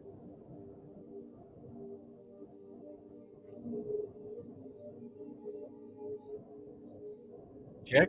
We still here? Y'all we still following? Is this still coming through clear? The more subtle, the more powerful. Which means the coarser the vibration, the louder the effect. It breaks, it burns, or builds. But the subtler the vibration, the more refined its influence. It guides, it tunes, it opens doors. This is why the highest powers are the quietest. Spirit does not shout, it vibrates. And when you refine your own vibration, you become a conscious participant in the pattern. And remember, subtle doesn't mean weak. Subtle means precise. Precise.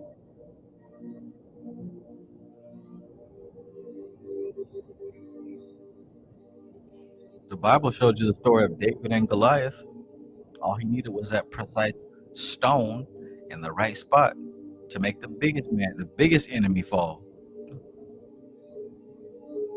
So you'll see here, the picture is the chart of the electromagnetic spectrum, right? Different wavelengths and frequencies. On the very, very low end, you've got coarse, low, slow vibrations that are so dense that this is the range of sound. You can hear these waves, sound waves that you can feel with the eardrum and what's going on inside the ear. But as we move up, the frequencies, they get tighter, smaller, more subtle, to where you can't feel them with your human body anymore. We get to radio waves and TV waves and cell phone waves and Wi-Fi, and we move all the way up past X-ray and ultraviolet, right? The vision spectrum. We go even past that, the gamma, et cetera, et cetera. And some of those extremely high frequencies can be quite harmful to the human.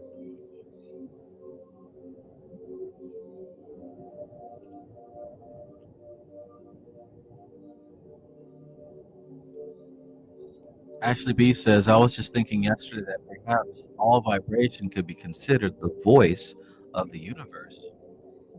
I would say that is spot on, honestly. Because like it's all one vibration, right? It's all one vibration, unbroken.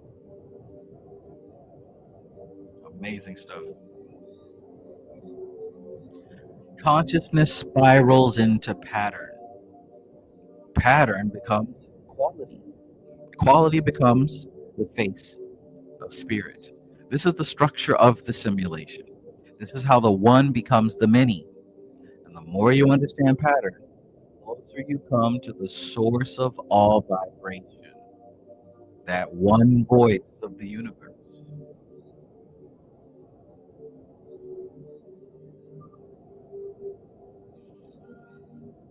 All right. Big stuff. Section 9. We're almost done. By the way, this has 12 sections. So we're close to the end. This has 12 sections. Section 9.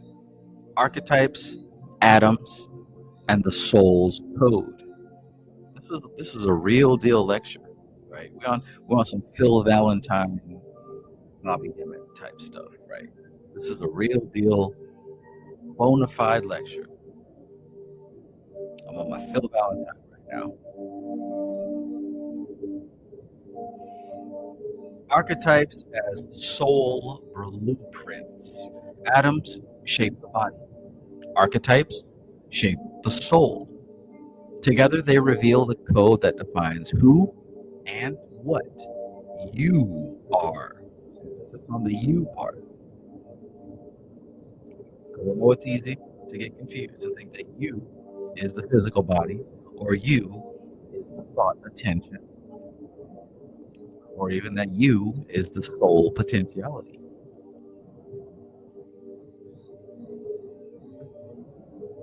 Tian Pomeroy, peace, peace. Good to see you.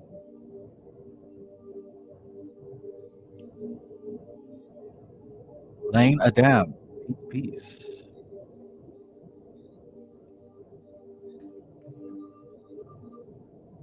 Going.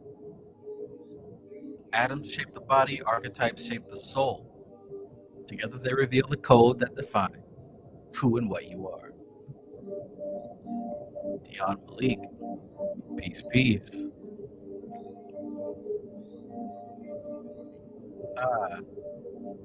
Archetypes as soul blueprints. So every soul vibrates with a certain myth. The warrior, the healer, the seeker, the oracle, the lover, the outcast, the creator. You can see here from this diagram these the different archetypes. You're drawn to certain roles, not because of your conditioning, but because of your resonance. Remember what I said about the soul, your potentiality. You're drawn to these roles because of your resonance. Archetypes are soul blueprints. They are the symbolic masks through which your spirit expresses itself in form.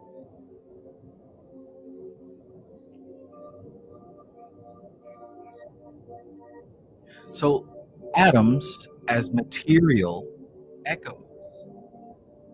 Atoms vibrate the soul's song through matter. Atoms, too, carry vibration, not just scientific behavior, but symbolic frequency. Iron resonates with strength, blood, Mars. Carbon resonates with life and structure. Gold resonates with incorruptibility, solar radiance, kingship.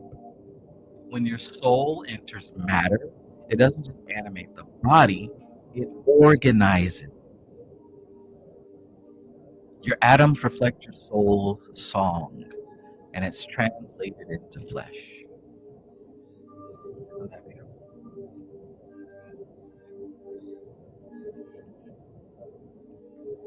Symbols as resonance portals. The universe doesn't speak English, it speaks symbol, and so does your soul. The symbols that repeat in your dreams, the tarot cards that fall again and again, the myth you've always related to, these are not accidents. They are resonant portals, echoes of your inner code made visible in the outer world. Synchronicity is resonance made visible. Again, like I told you about the soul. The soul does not exist through time. It's complete, it's self-contained. Beginning, middle, and end. It's already happened. The soul is a book. It's a DVD, right? It's self-contained. It's not going through anything else. It's already done. So when you experience a synchronicity, that's you being in resonance. This is why you have to pay attention to these symbols, these archetypes, these recurring patterns, because that's the language of the universe. Not words, not grammar, recurring patterns. Soul fragments and reassembly. You are a partial, right? And a partial experiences partial reality. You're a fractal, you're a shard of the infinite.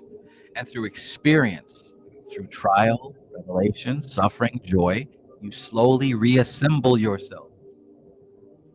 Each lifetime, each incarnation, each initiation adds definition to your archetypal pattern.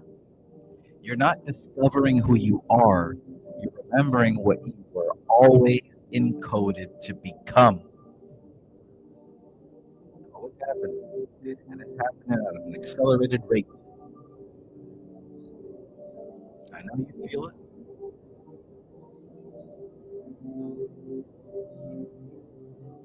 What pattern will you leave behind? Your body returns to dust. Your atoms will scatter. But your pattern, your vibration, it echoes. Lived the choices you made, the way others felt in your presence, the symbols that followed you. This is what remains. What archetype will your soul be remembered as? I thought of this question when I was writing this. I thought about, like, it's kind of like asking, what if you were to go to your funeral and all the people that are at your funeral, what would they say about your life? How would they describe you? But see, I'm not asking about the people. How would the atoms that composed your body describe you? How would your environment that witnessed you every single day, how would it describe your resonance, your energy?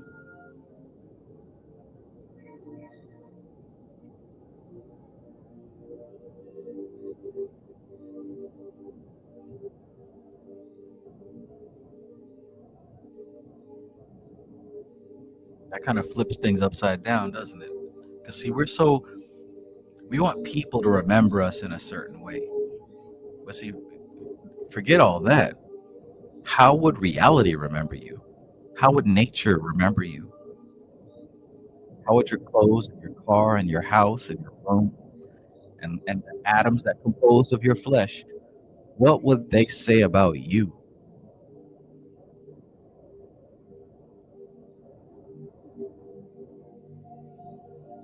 Something to consider. You are not only made of atoms, you are made of archetypes. And your soul is encoded in every choice you make. Become conscious of your code, refine it, live it, evolve it, because you are the symbol your spirit chose to become.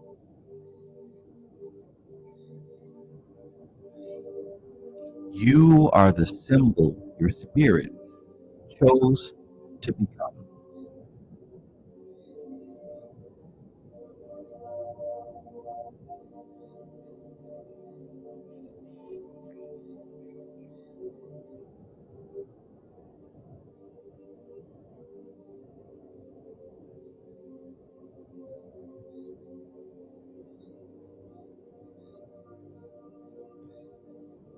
Section X, become the pattern, lifestyle, frequency, and evolution.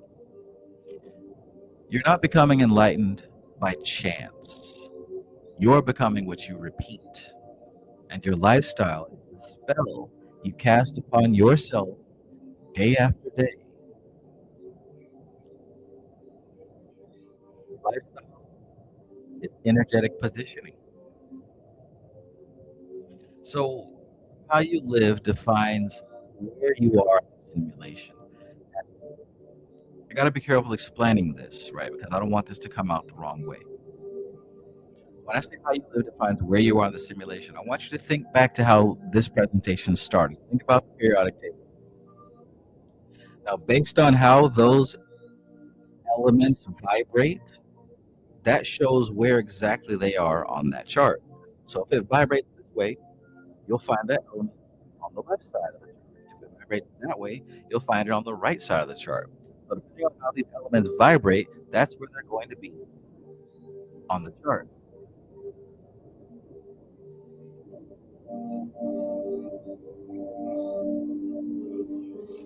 Just like each element has its place on the periodic table, you have a place in the great spectrum of resonance. You can see your soul as a spherical table of elements. And you're somewhere in that for a particular incarnation.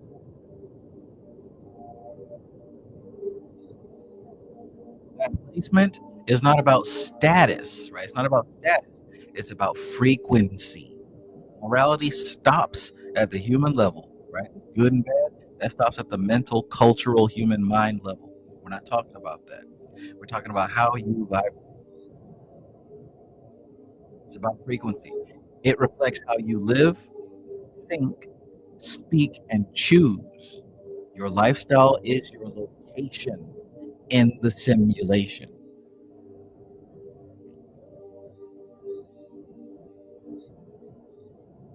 Your lifestyle is your location in the simulation. The three modes of energy: Rajas, Tamas, and Sattva in daily life. There you have Tamas at the bottom with Shiva. You got Rajas in the center with Brahma. And you've got Sattva at the top with Vishnu.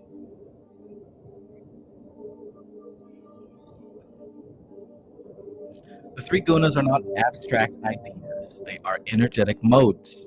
Rajas is passion, building, doing. Tamas is inertia, consumption, escapism. Sattva is clarity, balance, and intentional living. These forces aren't just in scripture, they are in your calendar, on your fridge, in your phone history. What you do with your day reveals the current that carries your soul. So look, if you find yourself living a more productive life, like you're doing stuff, you're passionate, like you're exemplifying Rajasic qualities, that's going to put you in a certain place on this simulation. If you're experiencing tamasic energies, right, constant consumption and density, that's going to put you in another place. And if you're experiencing sattvic modes of existence, in a way that kind of puts you sort of outside that scale, floating up higher. Raising and lowering frequency. Frequency is not a moral judgment. And by the way, this is exactly what I mean. You've seen this map of consciousness before. At the very top is enlightenment, at the very bottom is shame, right? And pretty much like the periodic table of elements, they've done the same thing with these emotions, right?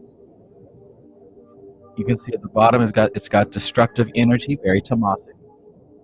Going upward, you've got creative energy, very rajasic.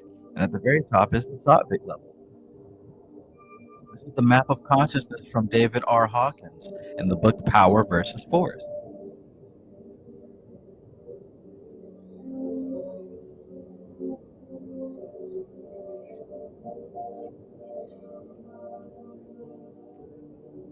Frequency is not a moral judgment. It's not good versus bad. It's coherence versus confusion, clarity versus confusion. The more you're aligned with your soul's pattern, the more your frequency refines. You become lighter, you become clearer, you become more subtle. The denser your choices, the more your energy crystallizes around chaos. To raise your frequency is to relocate yourself on the metaphysical map. Okay? So we talk about raising your frequency. 99% of the time people talk about some superficial stuff. I'm going to raise my frequency. But what you should be doing if you call yourself raising your frequency is you're relocating yourself on this metaphysical map. Experiencing more peace, love, joy, and you're eliminating shame, guilt, fear, apathy, and those types of things. Eliminating those. lifestyle as ritual. Everything you do is magic. But here's the question: is it conscious magic, or is it simply unconscious? When you wake up, when you eat, when you speak, when you walk, you're imprinting your field with pattern. Ritual is simply conscious repetition. Lifestyle is unconscious ritual, but both are programming your soul.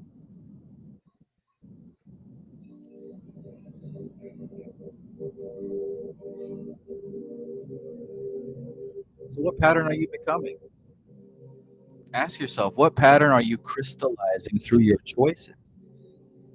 Are you reinforcing harmony, or are you reinforcing dissonance? Are you feeding your higher nature, or are you feeding your inertia? You're not just in a simulation, you're shaping your pattern within it every single day. You're not just the result of your past, you are the blueprint of your future.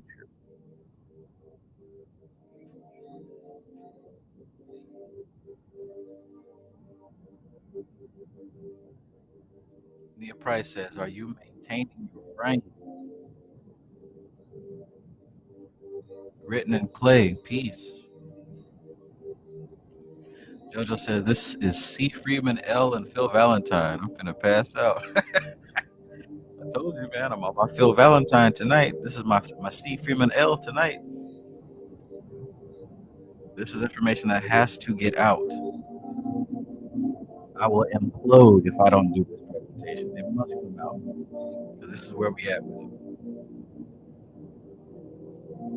This is where we are at with it. So look, you become the pattern you repeat. Your lifestyle is your spell. Let every action carry intention. Let every repetition be sacred. Because whether you realize it or not, you are becoming something. And what you are becoming is your soul's echo into eternity.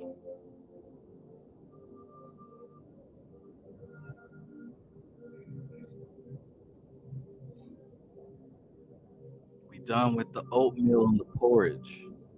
This is grown up food. This is adult, full 3-course meals. Right? I don't know where else they handing this out at, but I highly suggest you take heed.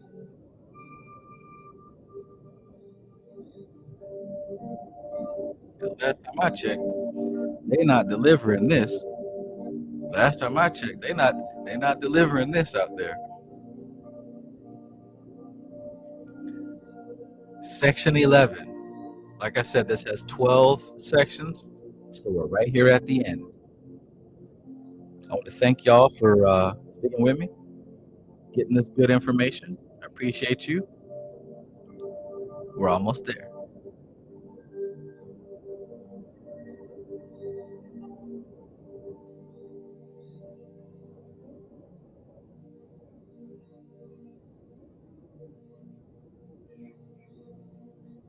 So, straight with it. Magic, ritual, and aligning the resonant systems. Good stuff. You've seen the pattern, right? You've remembered the code. Now it's time to use it, because knowledge without alignment is just static. Magic is the act of becoming the code on purpose. Magic is the act of becoming the code on purpose. So, what is magic? Magic is the art of conscious pattern alignment. Magic is not fantasy. It's not floating objects or controlling other people. Magic is resonance.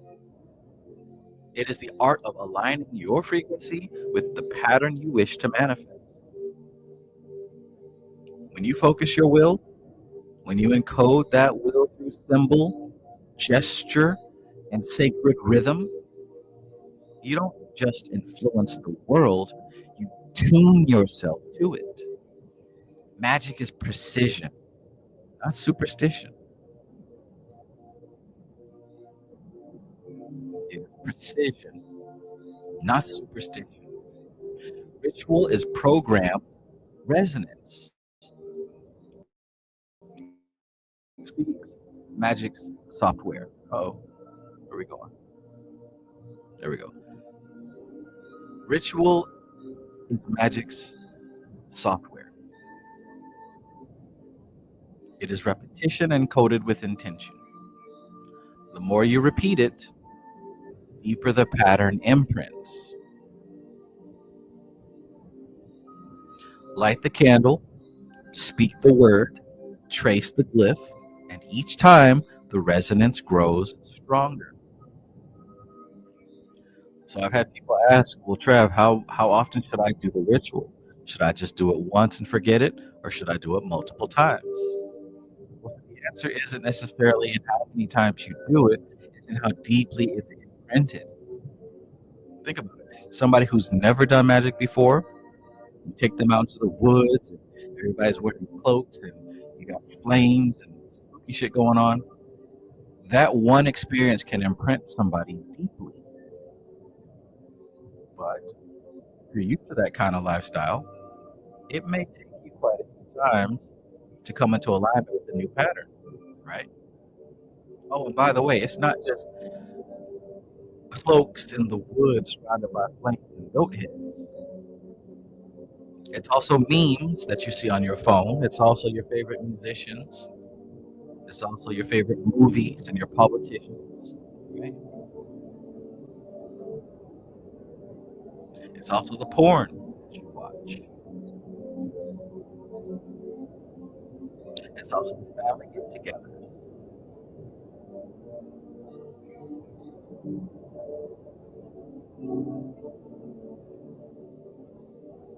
You got to expand your mind to really see this thing. It's not an isolated event. This is happening 24/7, 365. The world changes slowly as you begin to vibrate differently. And that's the thing. With ritual, with magic, what you're doing is you're changing your vibration. And when you change your vibration, you change your manifestation.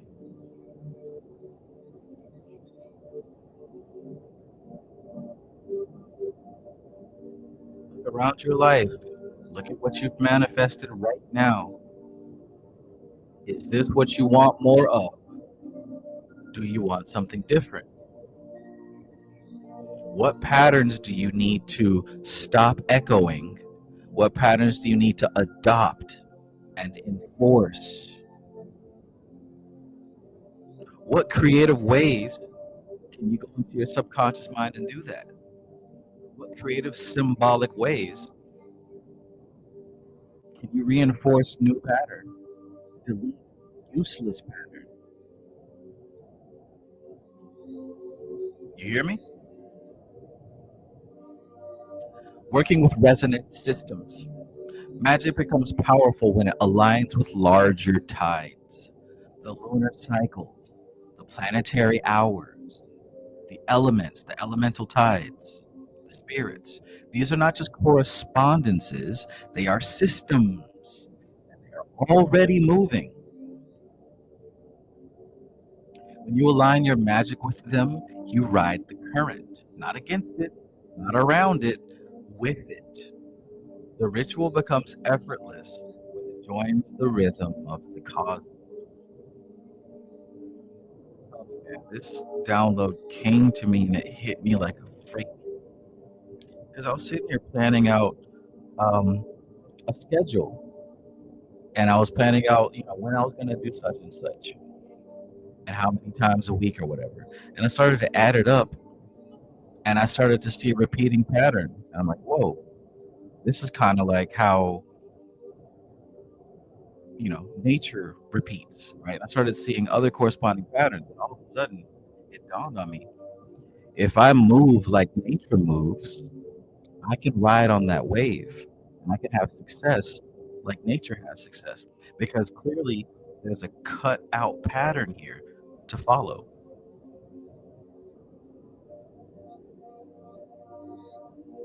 Just like when it comes to, say, planting, You want to plant certain crops, fruits, and herbs in certain seasons. And you want to not plant them in other seasons because there's going to be a boost at some times and a detriment at other times. And if you can recognize these patterns and ride on top of them, you'll go further. It's like riding a horse versus walking. Hell, it's like riding on a train versus walking in some cases. You should not, in this day and age, 2025, you should not be struggling to do something by yourself. You have so much help. My brother last weekend was cooking on the crock pot. He cooked some chicken, and he's like, "Yeah, man, that chicken was nasty. It wasn't seasoned enough." I said, "Dang, what recipe were you following?" He said, "Oh, I wasn't following a recipe. I just put it in there and just thought I was just doing it how I remember it." I said, "How you remembered it? When was the last time you made crock pot chicken?" He said, "Never." So that's what you get when you do things on your own versus going online, Google, ChatGPT, asking somebody who knows how to cook. You can have a boost from patterns that are already carved out versus just trying to wing it on your own. You save time, you save energy, you save disappointment. In 2025, there is zero reason for you to struggle, scramble. It's great trying to figure something out. Find the pattern and ride it to the end. And yes, I'm talking to you.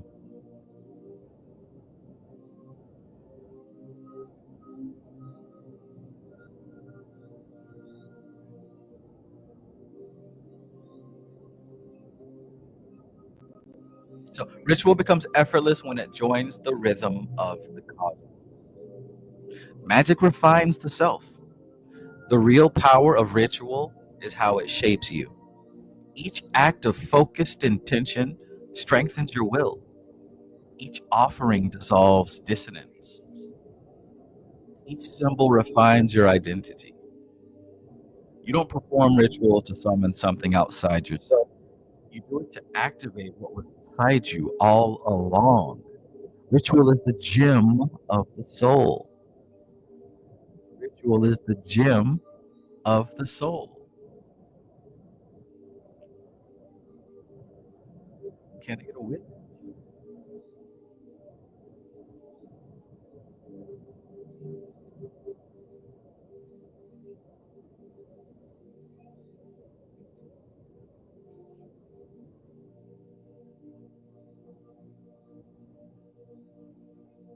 You know, you can spell gym two ways, right?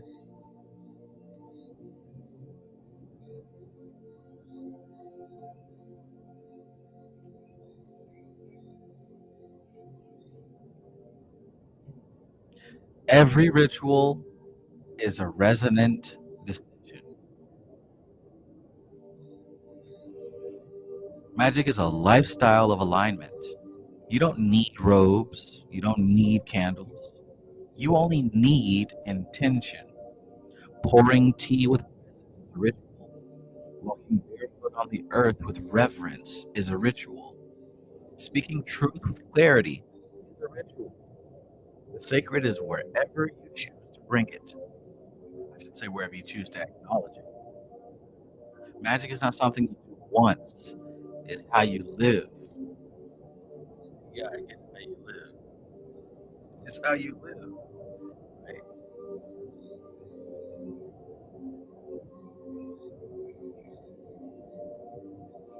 Magic is not the manipulation of reality, it is the alignment with it. When you vibrate with the pattern you wish to live, the simulation bends to meet you. Not because you forced it, but because you finally matched its tone. This is true resonance. This is the essence of magic, right? And you don't get this when you're just reading a book and you go out and try some things. Because when you read a book, it makes you think otherwise. It makes you think that you're whipping the universe into shape. But who the fuck are you to whip the universe into shape? What? You can't even resist hormonal urges. Talking about whip the universe in shape. This is not about whipping the universe in shape. It's about letting the universe whip you into shape. Talking about I'm gonna conquer my subconscious mind. You can't conquer that honey bun addiction. You can't conquer that cigarette addiction. You can't conquer that sex addiction, right? We seek to become ourselves, and we do that by allowing the higher aspects of us reshape the lower aspects of us. And thank God too, right? I'm grateful that some of the things I was trying to do in my early Magick days didn't pan out. I'm grateful that I grew past and expanded past some of my early wishes, desires, spells, and rituals, right? Because I was incomplete and I was suffering and I was full of pain.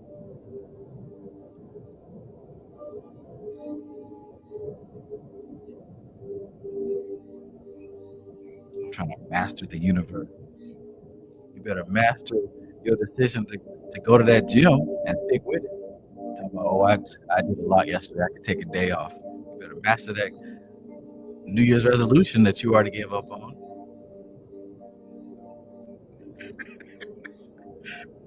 All right, so 12 sections. This is the last section. Y'all have been here the whole time. You're awesome. I love you. I'm grateful for you. This message was for you, right? Because listen, we going somewhere. We going somewhere. And this information is needed. Some of y'all got this information on a download. Some of y'all got pieces of this information. But this is a wave that's coming through right now. And we really need to understand this so we can move forward with power. So we can move forward with some substance, you know? Don't need to be confused anymore. Don't need to be grasping for pieces and parts. Like this, everything that you've learned about magic should all make sense with everything else. All right, so let's talk about section 12, final reflection, mastering simulation. And look, if you haven't already, go ahead and hit that like button, right? You've been here the whole time, so obviously you like the content. Go ahead and hit the like button. Hit the like button.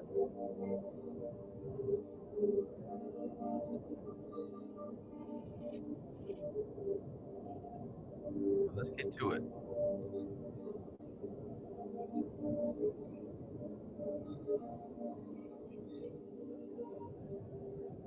So this isn't just a theory. It's not just a map or a framework or a philosophy. It's a mirror, a reflection of what you've always known, but may have forgotten. The code was never outside of you. It's what you're made of. What you've learned to see. You've seen the structure. You've seen how atoms become archetypes, how rituals become resonance, how consciousness condenses into pattern and expands back into light. The periodic table became a spell book. The tree of life became a nervous system. The soul became a programmable flame. You've seen the simulation from the inside out.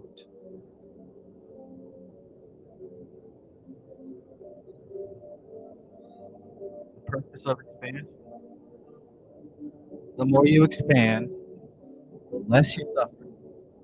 Suffering is the signal of resistance. It's a misalignment between what is and what wants to emerge. Some of us are living in a life where we've got something in us that wants to emerge, but it's happening on a different level, on a different frequency, and it just doesn't fit with where we are. So it hurts. Right? It hurts in a way. hurts to not be able to fully be who and what you are in a world that ain't ready for it, in a world that doesn't vibrate.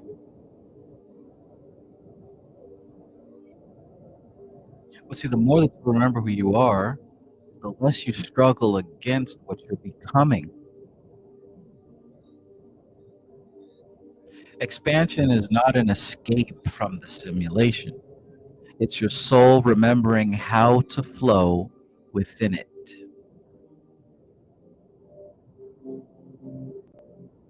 Expansion is your soul remembering how to flow within this simulation. Condensing and expanding. This is the breath of all existence. To condense is to forget. To expand is to remember. We're not punished for being physical. Throw that shit out of your head. We're not punished for being physical. We're honored with the opportunity to reveal spirit through matter. You were condensed from the infinite, and now you're expanding back into it.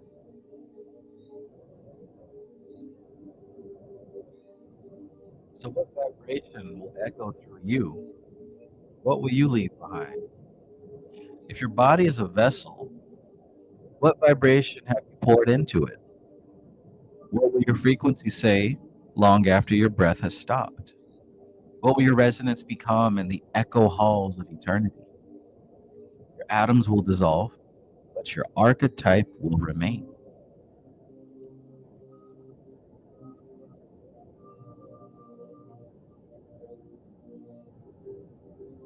The path of mastery, conscious pattern selection.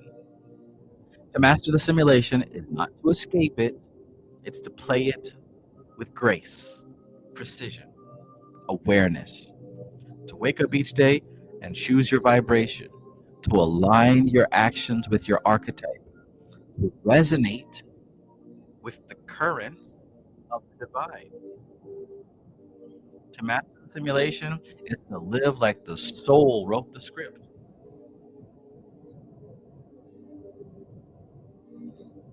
To live like the soul wrote the script.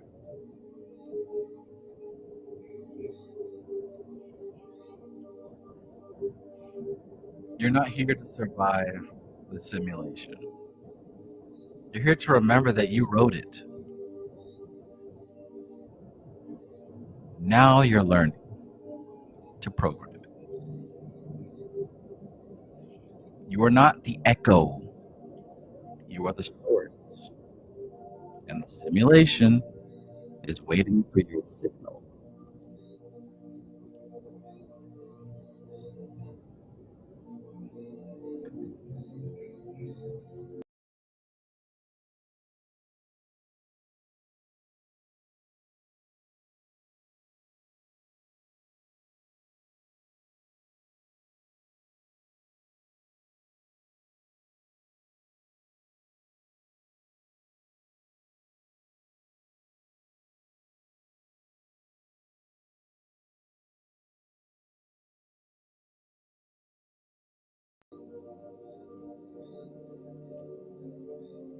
And there we are.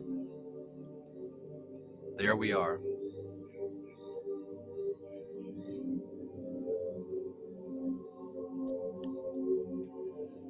So, those are the codes, the keys, the elements, consciousness, and matter. We literally went through everything. And hopefully, you took some notes. Hopefully, there was something in that discussion that triggered something for you to help you move forward. I have a feeling that this information will help me understand something much, much deeper. And I hope it does the same for you. This has been great. I spent a lot of time on this presentation, and I'm sure it was worth it. I'm sure it was worth it. I'm sure that you are going to be able to do some amazing things with knowledge, wisdom. Understand the difference between the echo, right? These elemental forces, these things that respond to the spirit. Then you have consciousness, which is giving out the orders, the directions, the spiritual authority. Right? You know what I'm talking about if you've taken my elemental magic class, and if you haven't, perhaps consider taking my elemental magic class.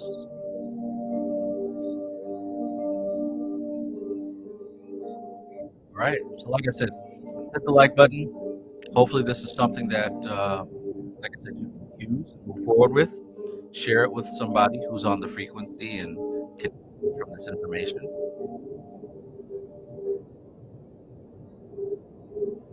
And that's that. Questions? Any questions?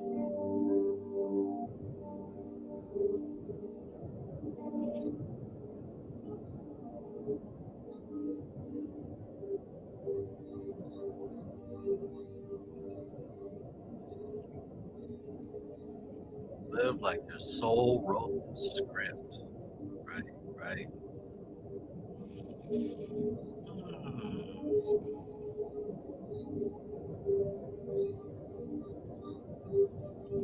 Thank you.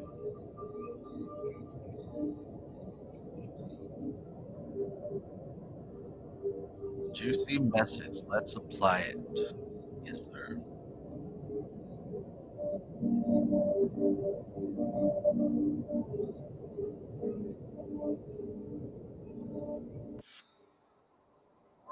So, more to come. That was not the only download I got. There's also more about other things. See soon. I think that concludes it today. I hope the audio came through clear. I know it was breaking up and everything, but it should be good.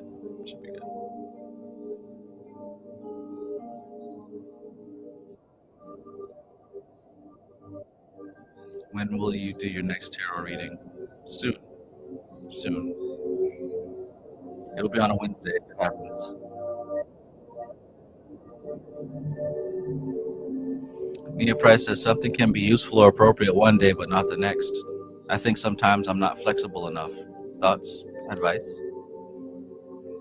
Yeah. That's why useful and appropriate works so much better than good and evil, because it is subjective to the situation. So again, you mentioned sometimes I'm not flexible enough. What are you afraid of losing? That's the question. What are you afraid of losing?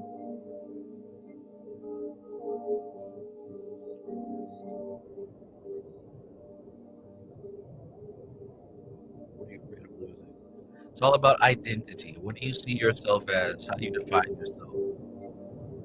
And see that definition that you've made as somewhat of a barrier, right? And it seems that you feel that if you step outside of that barrier, you're going to lose something. But I mean, as we just went over, you can't lose anything. You also can't gain anything. I know it's easier to hear than it is to actually believe, but think about that. What are you afraid to lose? And what would happen if you did lose it? Then what happens next? Then what happens next? Just entertain it. It won't hurt you.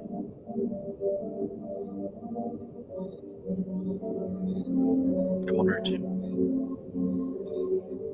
JJ Kazugawa says, looking forward to it. I forgot to tell you about the last reading because it was way too accurate. I thought it would be realized instantly, but over time I saw how the reading related to my reality.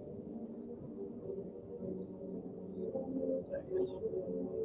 Dragon energy is super transformative. Absolutely.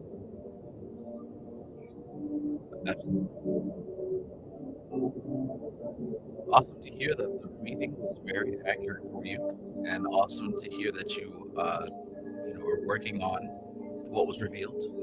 That's awesome. Okay. All right, everybody. See you next time.